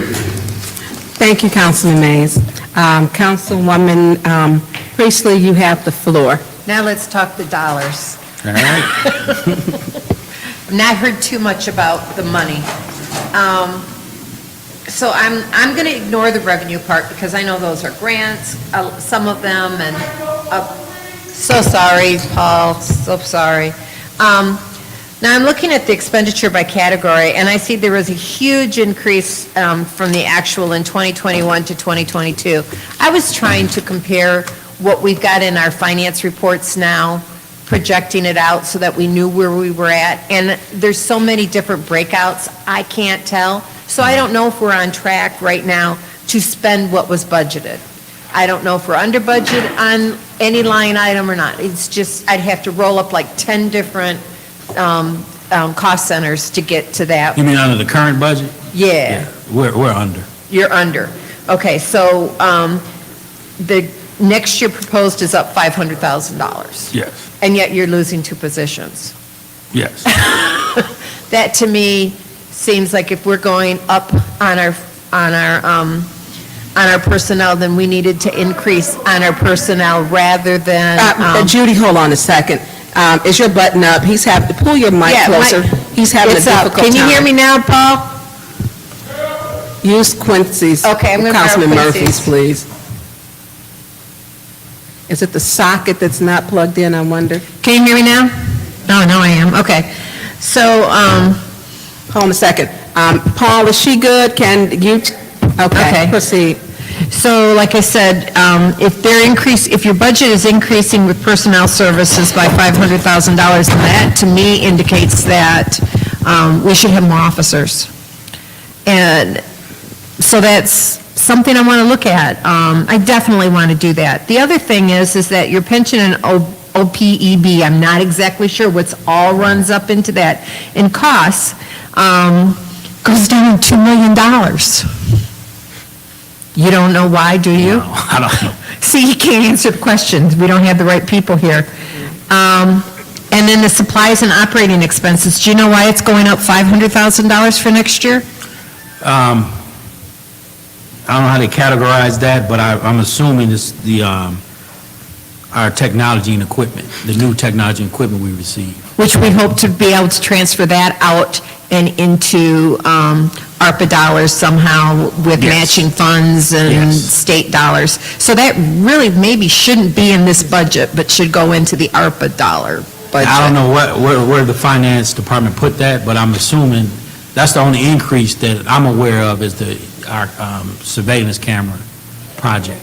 Okay, because that is definitely a project that I think that could be paid for by ARPA, where salaries and wages cannot. I mean, premium pay is also an option, but that's something that we need to look at, because if that's $500,000, we could put that into salaries. You know, and that's where I'd like to see that, if we can throw money into ARPA.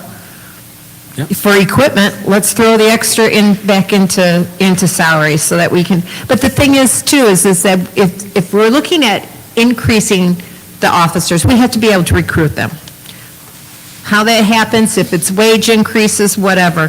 What I'm concerned about is that you say we have 100 officers now, and the budget, like you said, it goes down 2 officers for next year, which I don't like at all. But we've got increases in other places. But let me gather my thoughts a little bit, because it's going blah, blah, blah. I want to see the money that we might be able to take from your budget, from the general fund budget, put it into ARPA, match dollars, get more increase with it. But if we add officers, the question is can we sustain that officer level in the future? So we don't want to add a great deal of officers that we can't keep 3 years down the line or 5 years down the line. We want to be able to keep that at a sustainable level. So, I don't know how that will work out, but I'm definitely concerned about the $2 million. It's actually about $2.2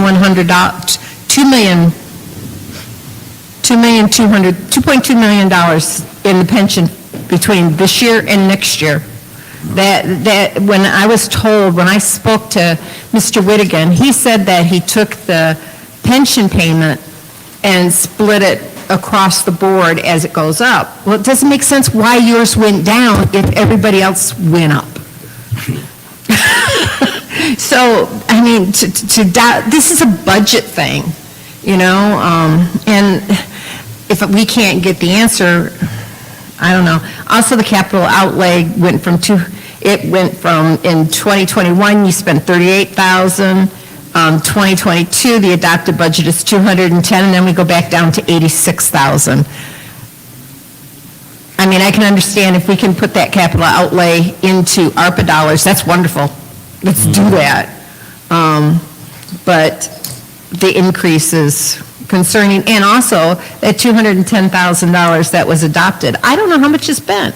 How much can actually be sent to ARPA and we can match and leverage our money? Because when I spoke with when I met with Mr. Riggin and Brian, what's his name, from Ernst & Young, the goal is to not only match it, but to add to it 4 times. We want to take $1 and make it into 5. So, like I said, I just can't follow the money versus current expenditures to what is budgeted. And so I find it difficult to get that information. Yes. Yes, I'm sorry, I didn't see you. I'm Councilwoman Morgan. So do you have any answers for that at all?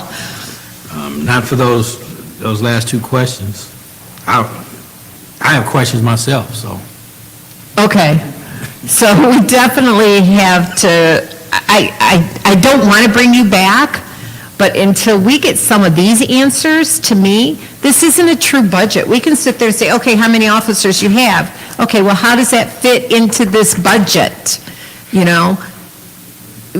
You got, what is our projected expenditure for this year versus what we want to see for next year? I don't have that data here at all. And definitely those 2 officers, going down 2 officers, if at all, we want to go up. Somehow, some way, and at least help your officers now, because we want to support them. You don't hear a single one of us talking bad about our police department. I agree. Are the blight officers under your budget? The who? The NSOs? The NSOs are, yes. Okay, so they're under the civilian budget? Yes. Okay, so we have 27 in the proposed budget, and we have some part-time in the budget as well. But there's a portion of the NSOs paid by a grant through. Okay, so those don't come out of the general fund budget at all? A portion of it. A portion of it? Yes. Okay, and see, that's another thing, is we don't see how much is paid for by grants versus the general fund, which is a problem to me. So our, where is it? Civilians, and see, the civilians, we go from 38 to 37 in part-time. So definitely, we want to do, and we want to add to your staffing as much as we can. If there's any place I think we need to increase staffing levels, it's in the police department. But we got to see where the dollars fall across the board. The other thing is, everybody was talking about tagging vehicles. we have, just a side, and then because you can't answer the questions I have, because you don't have the data. It's not on you, it's on people who created that document. I had a person was leaving across the street from my house, went so fast, jumped on the roof of the car, in her car, landed on the roof of a vehicle, 2 houses down the street. That car that was the one underneath the other car, sat there for 6 months, never tagged, not licensed, anything. So it's something that's, obviously, that's the tagging of vehicles. And I have a friend who sent me a report. She's in Miss Worthing's ward, but she says she complained about it on Facebook, so I told her I'd report it for her. Thank you. And it never got, they tagged it, and it never got towed. So they did finally move it, so that is an issue. But anyways, I need those answers in order to help support your department. Okay. Okay, thank you. Are you done, I Councilman am. Priestley? Councilwoman Lewis, you are joining us. Would you like to, do you have any questions? Not at the moment. Okay, because I am the last person to speak in the round. Everyone else has spoken. Okay, well, I will go ahead.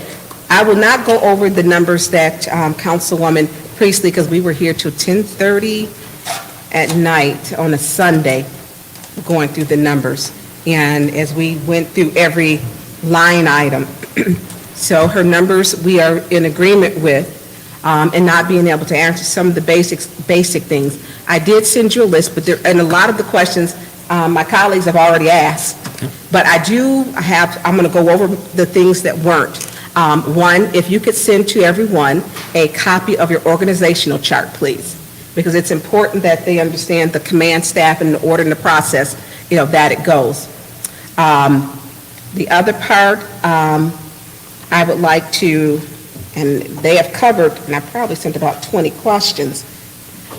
I would like, what is the average amount of overtime a full-time officer is working each week? I guess what division? Are you Detective Bureau, Patrol Operations Bureau, Special Operations? Let's do detective, and then patrol. I have to get those figures from finance for you. I wouldn't. Okay, could you get that for us, please? Yep. Also,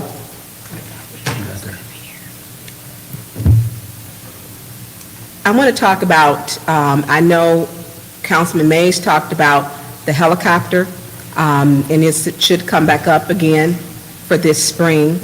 And my question is, the helicopter, are you going to request for the helicopter? And can you, because there needs to be some clarity. There were 2 contracts. There was one contract for $304,000, which was never executed. There was a second one that was for, I believe, October 30th through December the 11th. And that helicopter went up approximately how many times? First, let me clarify something. There was never 2 contracts. There was only 1 contract. You refer to the $304,000.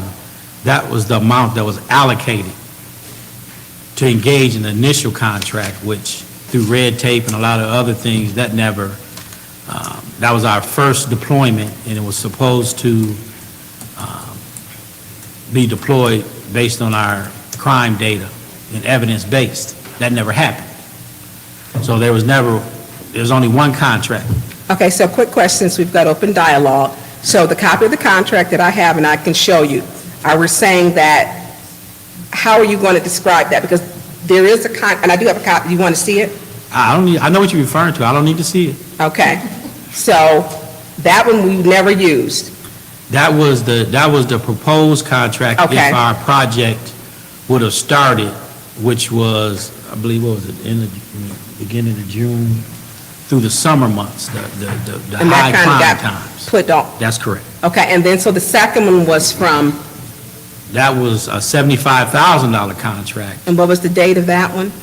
and that was, well, let me just read you this. Please. So, our helicopter was referred to as Air One. So, Air One was patrolled for 5 weekends. That was through October 30th and 31st, November 5th, November 13th, November 20th, and November 4th.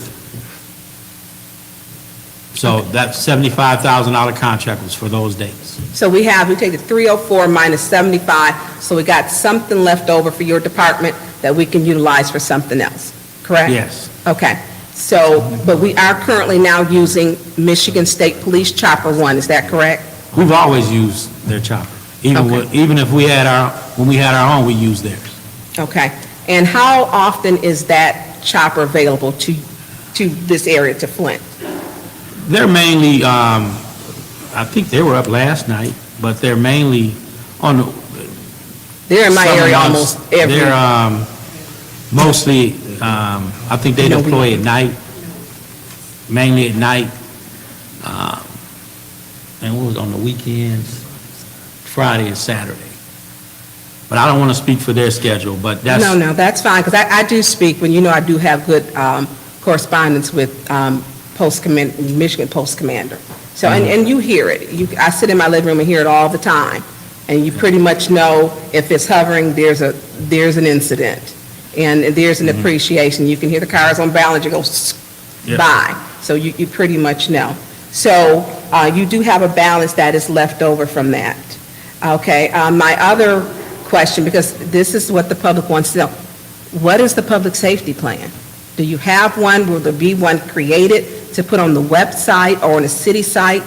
I think residents want to know, and I want to know, what is it that you're posing? And even if it's like an outline, like, to put up there so that residents will know, because they want to know.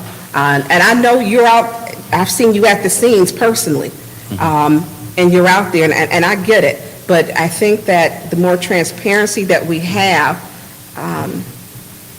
I think the public will have a greater appreciation and to also to help, because like you say, if they see what's going on, they're not talking, you cannot solve these crimes by yourself. Your department just can't.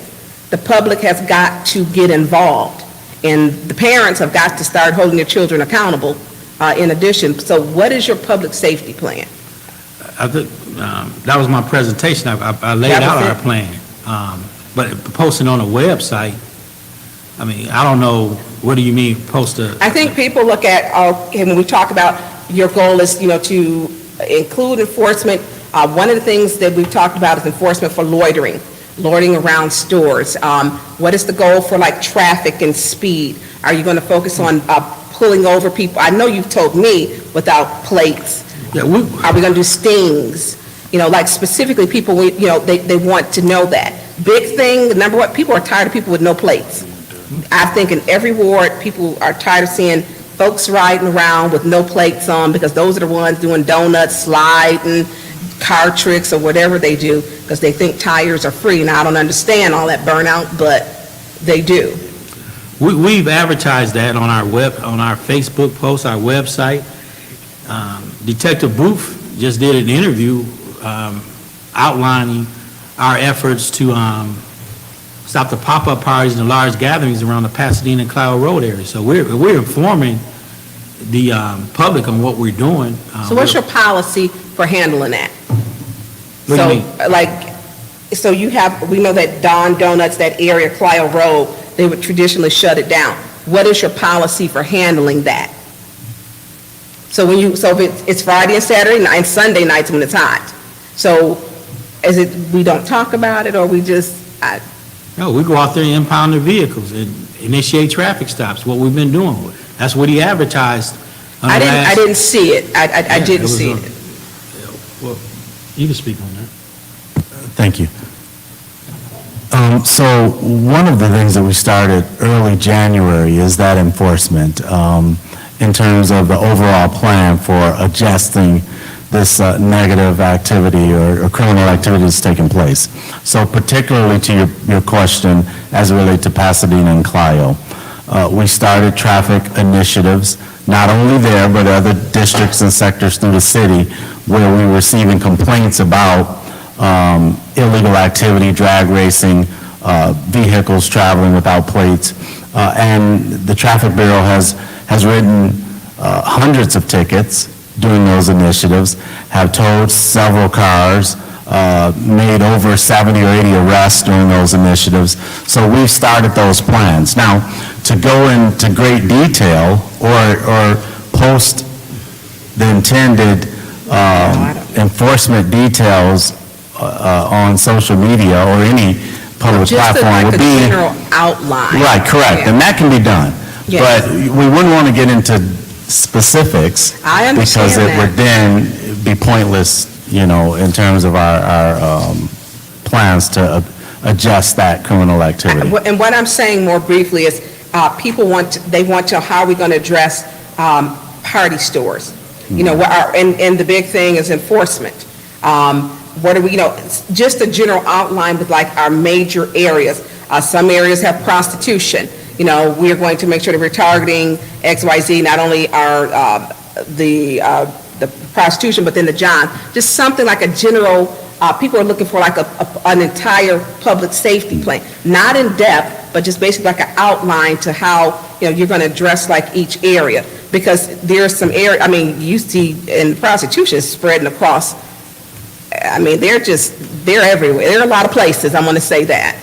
And we talk about the drag, and I had Sunoco. They're not lording up there anymore, but we're having the same issues throughout, and I'm going to be getting Cheers shortly in another store, and they do loiter there. And so I'm going to have that issue where I know that the 6th Ward is concerned about that. But basically, I'm just saying, I don't want to complicate, it's like a general outline and some of the things that we're dealing with, that we see with your crime data, because I know that your number, gentlemen, and, how are we going to address those number or that specific type of issue. But I will move on from that. We can do that. Okay. And that's just what the public would like to see, I want to go on to, are we using the city lockup? Yes. Okay. And when did we start back using it?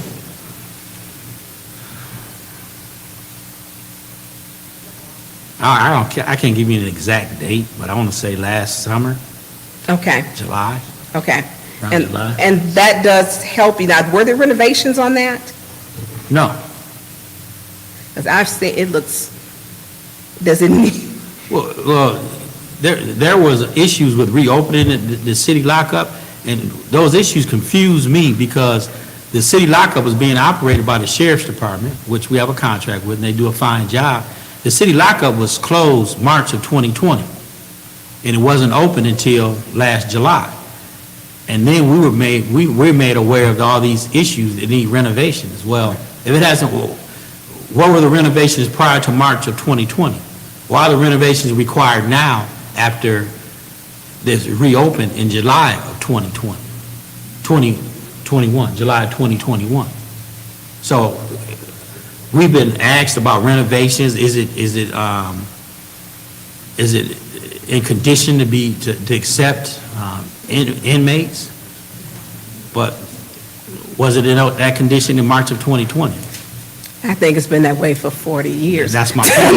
That's my point. So- I've been in there not as a person being locked up, but I've been in there, and it's been the same. Well, the only reason it was closed because of COVID-19. Right, So okay. it wasn't closed because it needed renovations. It was closed because of COVID-19. Okay. My other question, Chief, the 911 center. Yes. 911 calls, you get put on hold. We had a conversation about you bringing that back in-house to make sure that you're getting the calls, and you were very transparent and saying, I do want to know if you're having problems with the 911 center when you call for help and you're not getting through. Yes. We the administration is expressing interest in us receiving, or 911 returning to us. But the funding has to come out of ARPA dollars. So if they're committed to providing us ARPA dollars to do this, yes, we will do it. Do you know approximately how much? Do you have a figure? Well, round just the about? startup, just the initial startup, restart-up cost, what was it, 3 to 4 million? 3 to 4 million, but the staffing, that will come out of a 911 surcharge, the cost for staffing and things of that nature, but the equipment, we already have a facility. So would you put it, I think it was back at the fire It'll be department? at the fire department. So But we'll go this- back over there, But ran by the police but department. ran by, okay. Yes, so we've already conducted a research. So all the administration have to do is tell us, yes, we're doing this and we're going to use ARPA dollars to do it. That's the only way we could do it. And so you do want to bring it back? Yes. Okay, how much would that reduce time from that call to where it's going to that 911? What is your response time now? Well, to priority one calls, it's around 30 minutes, less than, I think it dropped, I have to look at the recent stats, dropped by 2 minutes, but around 30 minutes to priority one in progress, priority one calls, not in progress. In progress, priority one calls, within minutes. What do you So want it to be? What's your goal if you had a 911 center? From that priority one, 30 minutes, you'd like to take it down to what? I want it Ideally. down, I want it cut in half. Okay. So there's a great need for it?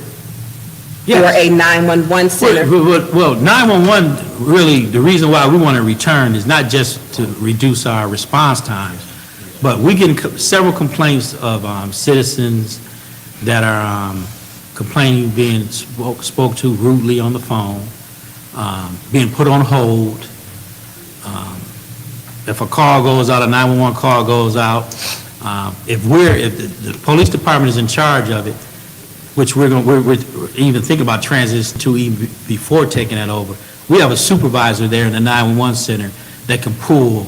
If a call goes out, that sergeant has the authority to pull car one and send them to that call. We have more control over it, and that will improve customer service, improve the relationship between us and the community, because right now, citizens complain about 911, they think it's actually us, when it's not. They do. And then I know I'm going to be respectful of your time. I'm fine. Thank you, but I pretty much shoot you an email. You do. I do, and I appreciate your transparency. I just want to get back to the NSO officers because I want us to repair and change that. Yeah. Because it's a big part of our city looking like trash is getting the people who, are doing the trash and citing these, so that if maybe we can, I don't know if we can do this, but to have maybe like with the NSO officer, they can hear what our feedback, is that we're getting. We're all getting feedback from the NSO officers, and I like my NSO officer. I do, and I wasn't even upset that he gave me some kickback, but I need, I wasn't. Okay, you're right.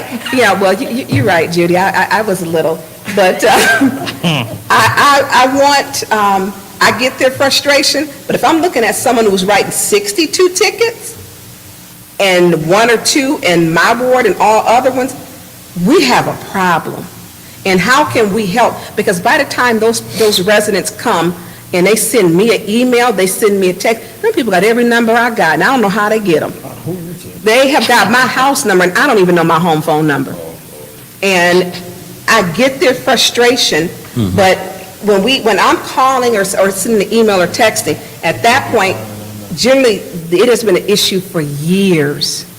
And I appreciate what some of you go through. I've got Mr. Booth and even you, Chief Green, with even the lady with the dementia and the care, the gentle care that you give her.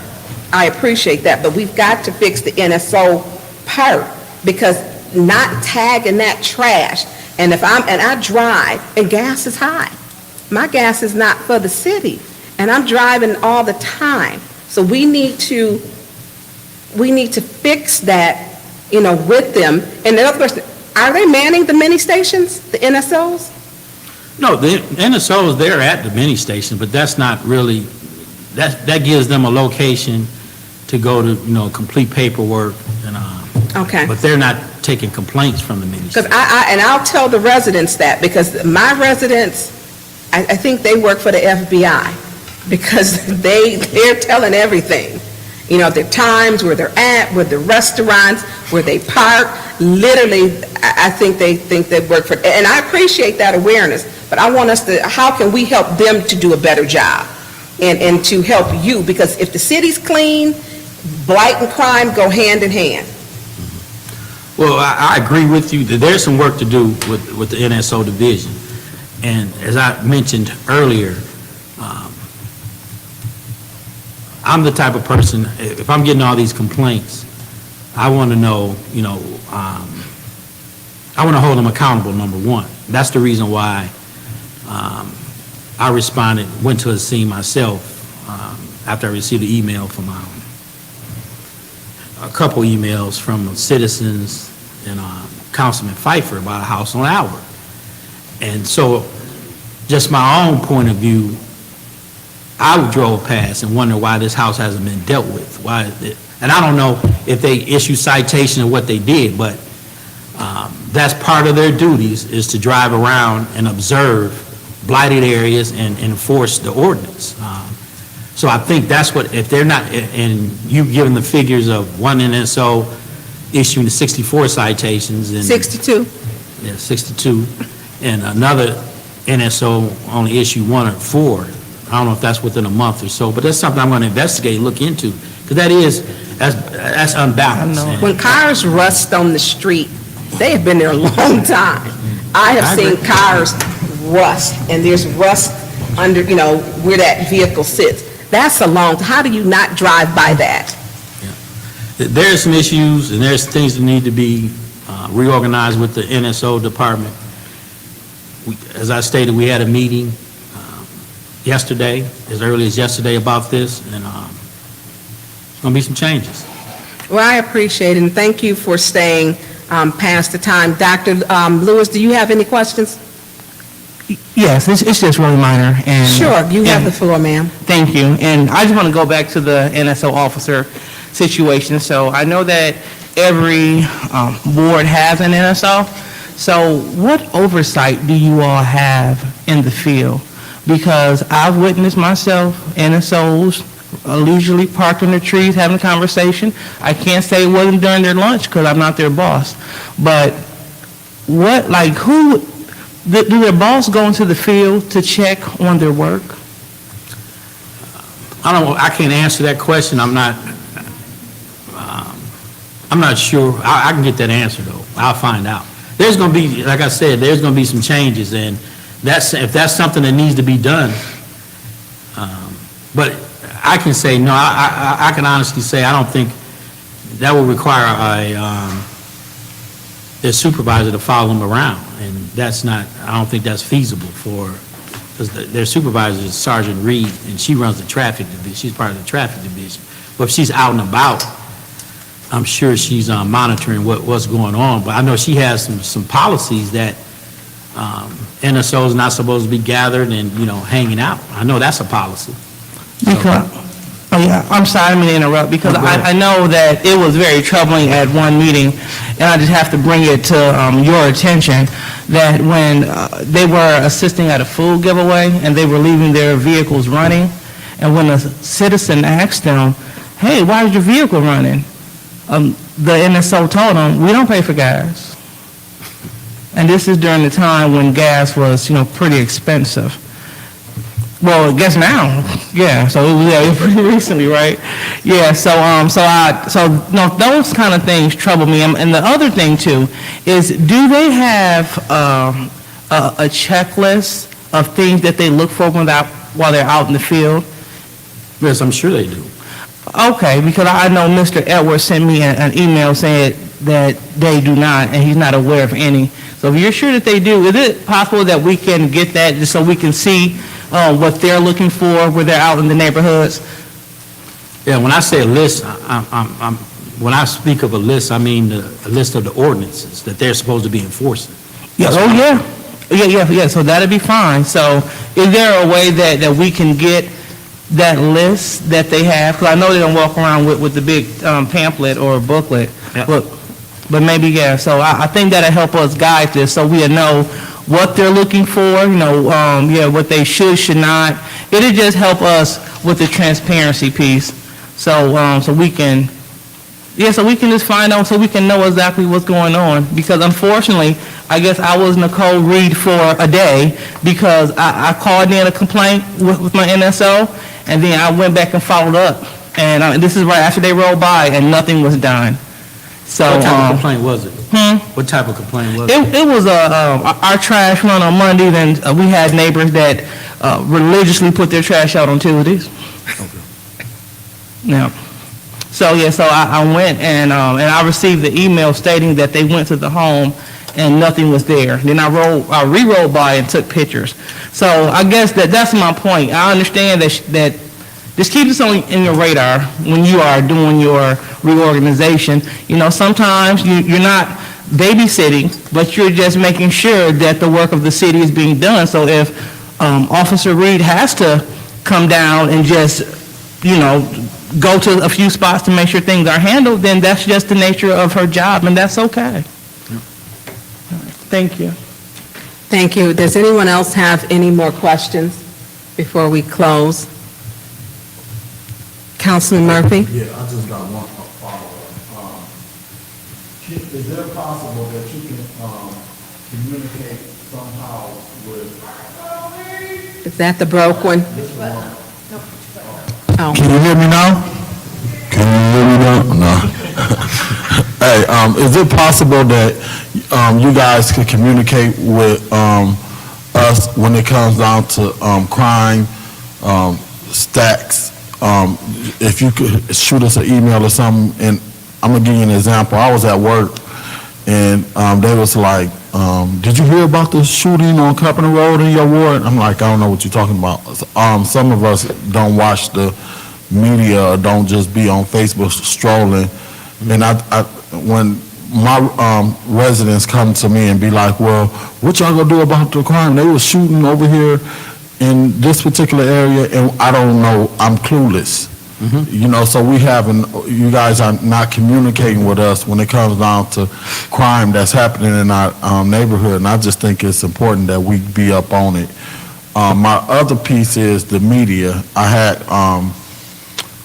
someone come to me, a couple of people come to me that you guys are not communicating with the media or talking to them enough when it comes down to when crime happened in the community. They reach out to y'all, they getting shunned far as you guys not want to talk to them or talk to them about, and you don't have to be in detail, but that was a concern I wanted to bring up. And then my last piece is in the Rollingwood neighborhood. I'm not sure if my councilman Priestley been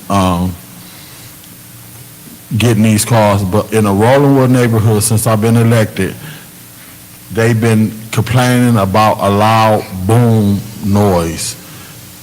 And if you go to the Rollingwood page, they created in a neighborhood group, it sounds like a bomb. I don't know if it's a training camp or something.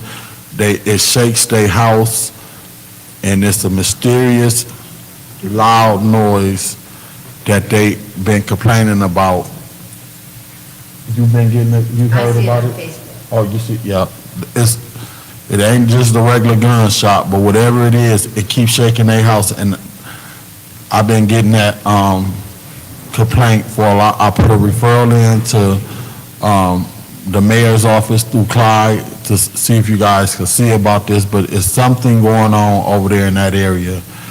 And they don't know, I don't know, and I don't want to go look for it because I don't want to be over there when it do go off, if it is, but it's going off often. I guess I would like some more details on that. I mean, you can email me that information anytime, but have you heard anything? Oh, go ahead, you respond to it. So as it relates to the boom, we have checked that. We've received calls and we've received communications from the mayor's office regarding that. We've also received those 911 calls, and we pay attention to the same things that you see on Facebook. So we have responded to that area. Also, fire services have responded to that area. Of course, it's after the fact, so it's a little tougher to pinpoint. We have not come up with anything. There are some plants up on Carpenter Road that does recycling or something to that effect. And what we believe, and it's not, we've not come to that point, but we did talk to them when we went out to check that. Sometimes canisters that are propane canisters gets into the machine, and when they crunch the canister, it sets off a boom. So that, you know, that happens. It has happened on some of the days that we've received those reports, so we did look into that. So have y'all pinpoint what it is, or are you guys just don't know? Why don't y'all put a shot spotter or something in the air, and maybe that could pinpoint where it's coming from? Because why is it making a house shake? Well, if a canister with gas going into a machine and being crushed would make more than a house shake. It's like an explosion. Yeah. So we have not found any immediate threats to the community. Our belief is that it's the location up on Carpenter Road. Now, as it relates to the media question you had, we are very responsive to the media. If they're having some problems, they talk to me on a regular basis, morning, noon, and night, 7 days a week. We respond and we give them the information that we can give them.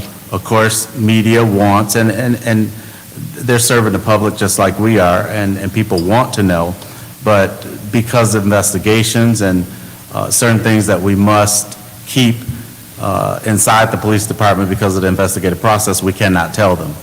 So there's always a push and pull with that, but we are responsive to them. If they have some problems, I think every outlet, including the ones here today, know me personally, have my personal phone numbers, as well as emails. They should just reach out. We'll give them what we can. But we send out press release on a regular basis about criminal activity. Want you guys to look a little bit more into that noise over there. I don't know if you guys need to put a shot spotter up in the air, because I do not want whatever happened over in Pfeiffer, Councilman Pfeiffer Ward, to happen in my ward. So if something we wouldn't want it keep to happen on, anywhere in the city. Yeah. you know, it's just scary to me, because that was very tragic what happened over there. And, I'm still waiting to hear what the end results from that situation is. So if we can do a deeper dive into that, I would like to pinpoint where is that noise coming from, so I can give them, this is what it is. Thank you. That's it. Okay, and then I want to, before I close, Councilman Murphy, we should have information about shootings in our wards. And the police department used to do that prior, before your administration and going all the way back, so that council people would know what's going on. That's information. I mean, we're elected officials. We should know if I want to know if there's a car chase, a shooting. I want to know. It is irresponsible for me to find out through Facebook and social media, or riding on it, up on it, or on my way home. I can't count how many shootings I have rode up to when I was coming home. So that is information I would like, and clearly my other colleagues would also. I want to know, because I want to know where they're at. I don't like not knowing, because then it makes us look as elected officials that we cannot, we have to kind of put it back off on you. We have to put it back off on you, and I don't do that. I don't want to show that when it comes to crime, or if there's a loss of life, that there isn't transparency or communication between the administration and us as elected officials. We're entitled to information. The shooting I had up there in my ward, the father, and I didn't say anything. It was, he came and asked, was that his son? I think that, we're grown, we took an oath of office, and we're responsible. I didn't tell him, the trooper did tell him, sir, you need to go to Hurley Hospital.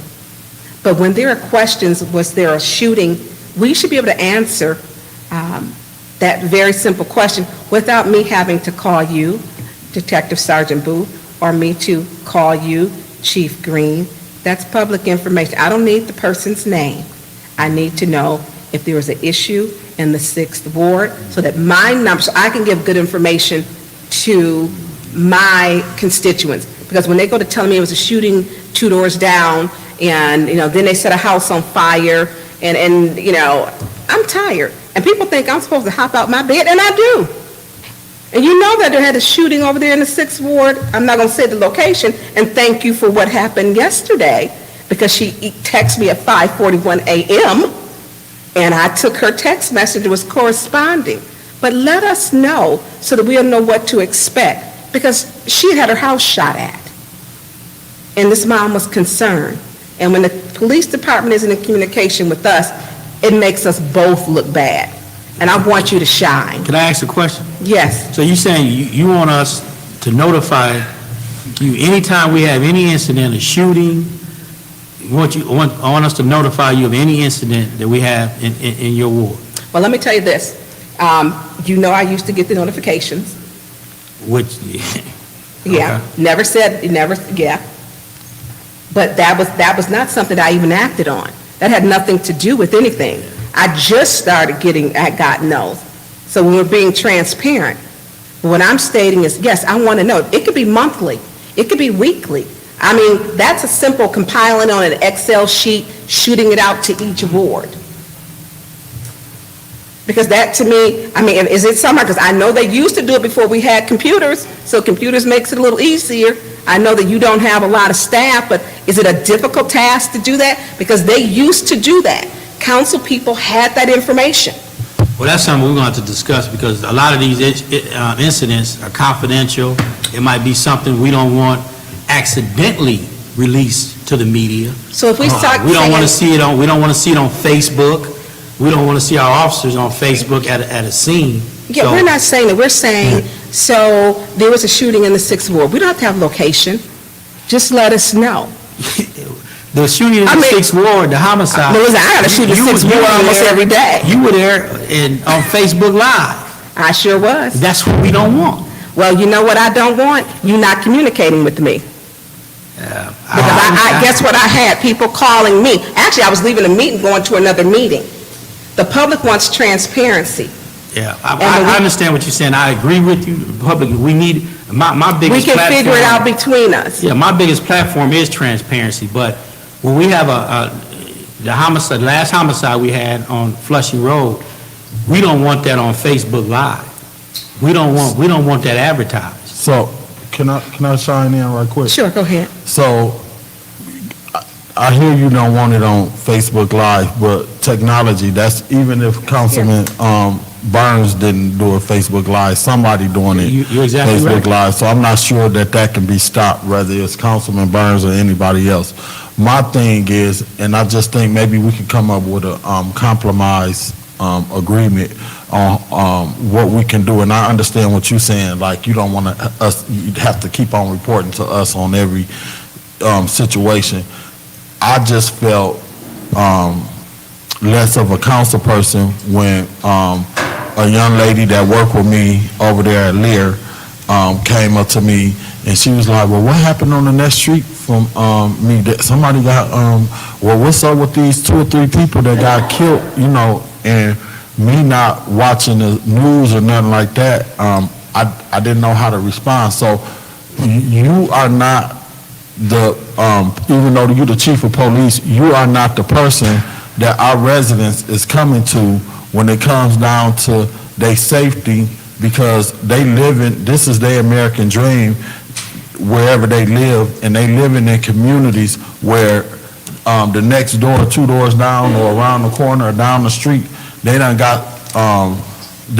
some people done got killed or whatever, or somebody done got robbed, so they not gonna come to you, they gonna come to us. So what only thing she's saying and I'm saying is, I think it should be some kind of level of communication.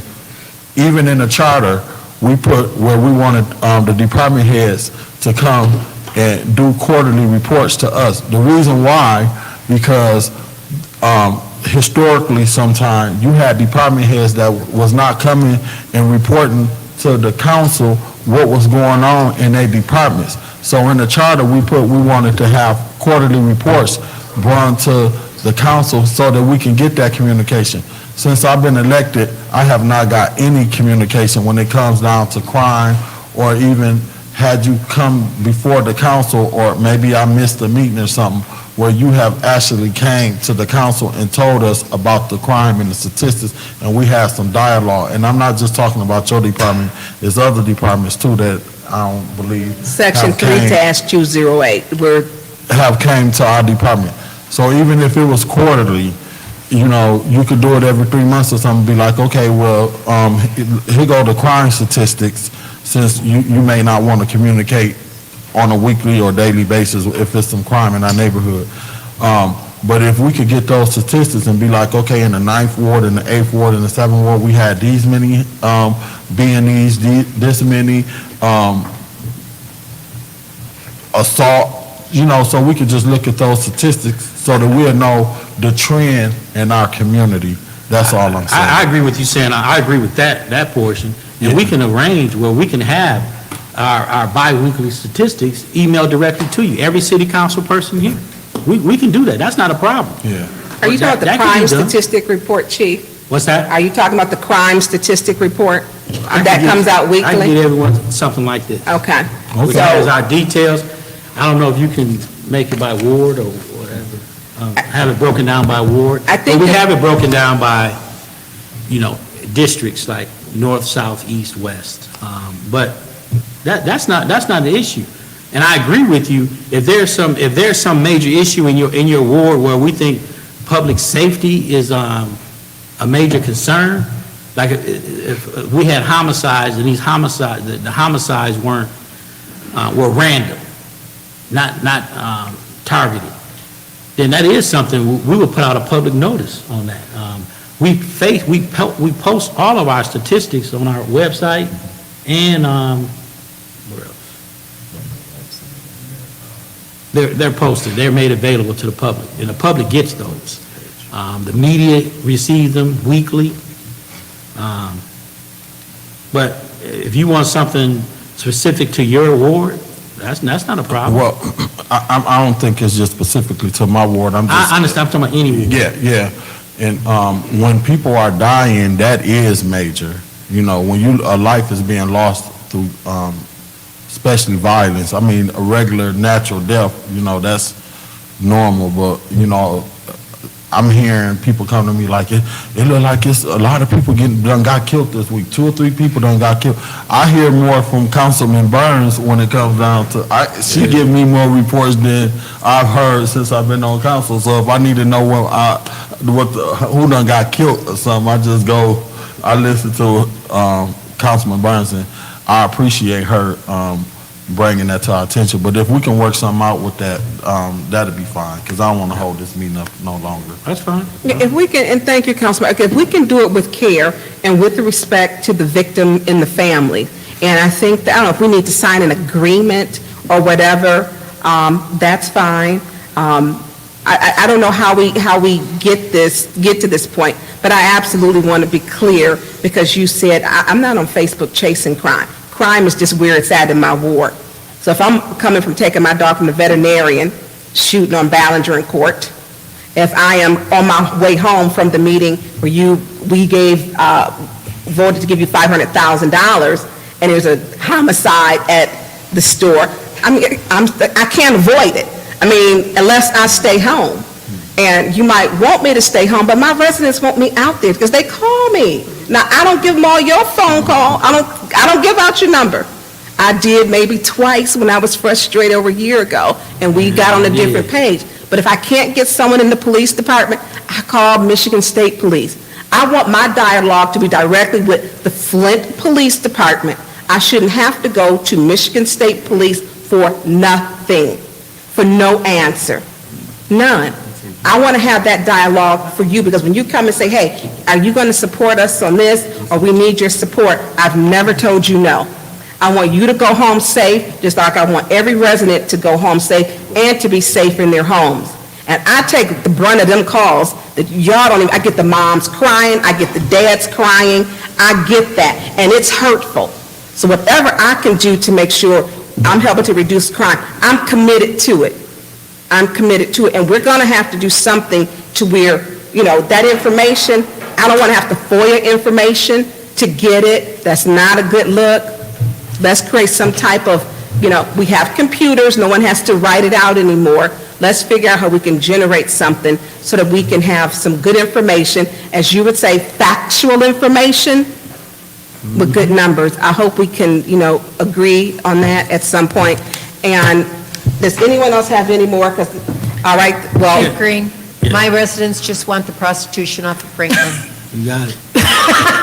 Can I, before you close out, can I give you had asked me earlier about the stats on the helicopter when we deployed it. Yes. Can I give you that information? Yes, is this from the time period? Can you give the time period first, please? I'll read it again.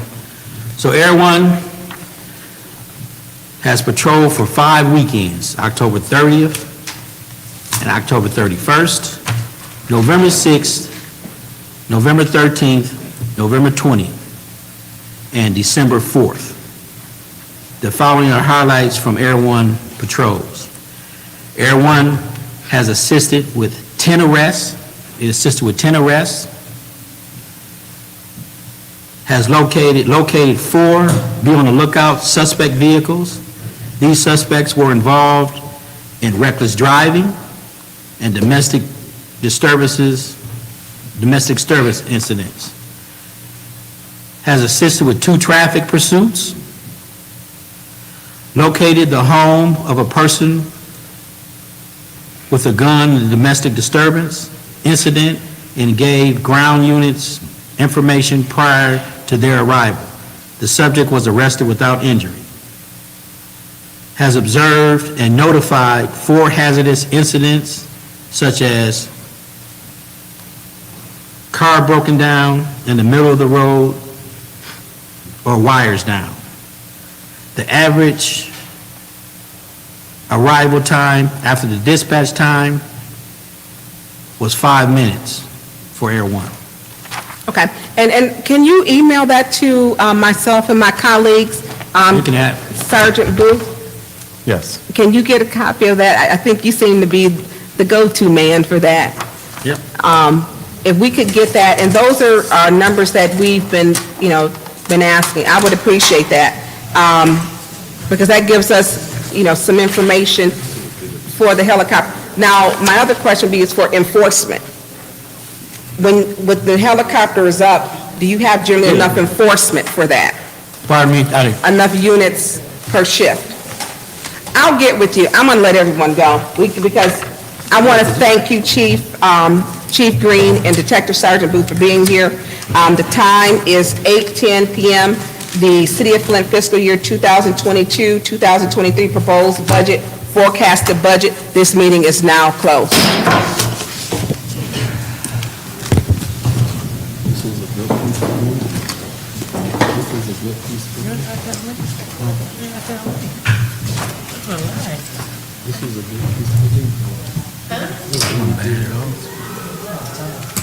I think it was the doggy stuff and the peanut butter cookies that did it. You say you think it was the peanut butter Doggy cookies? stuff and the peanut butter cookies. I did. I tried to. He looked at me and rolled his eyes.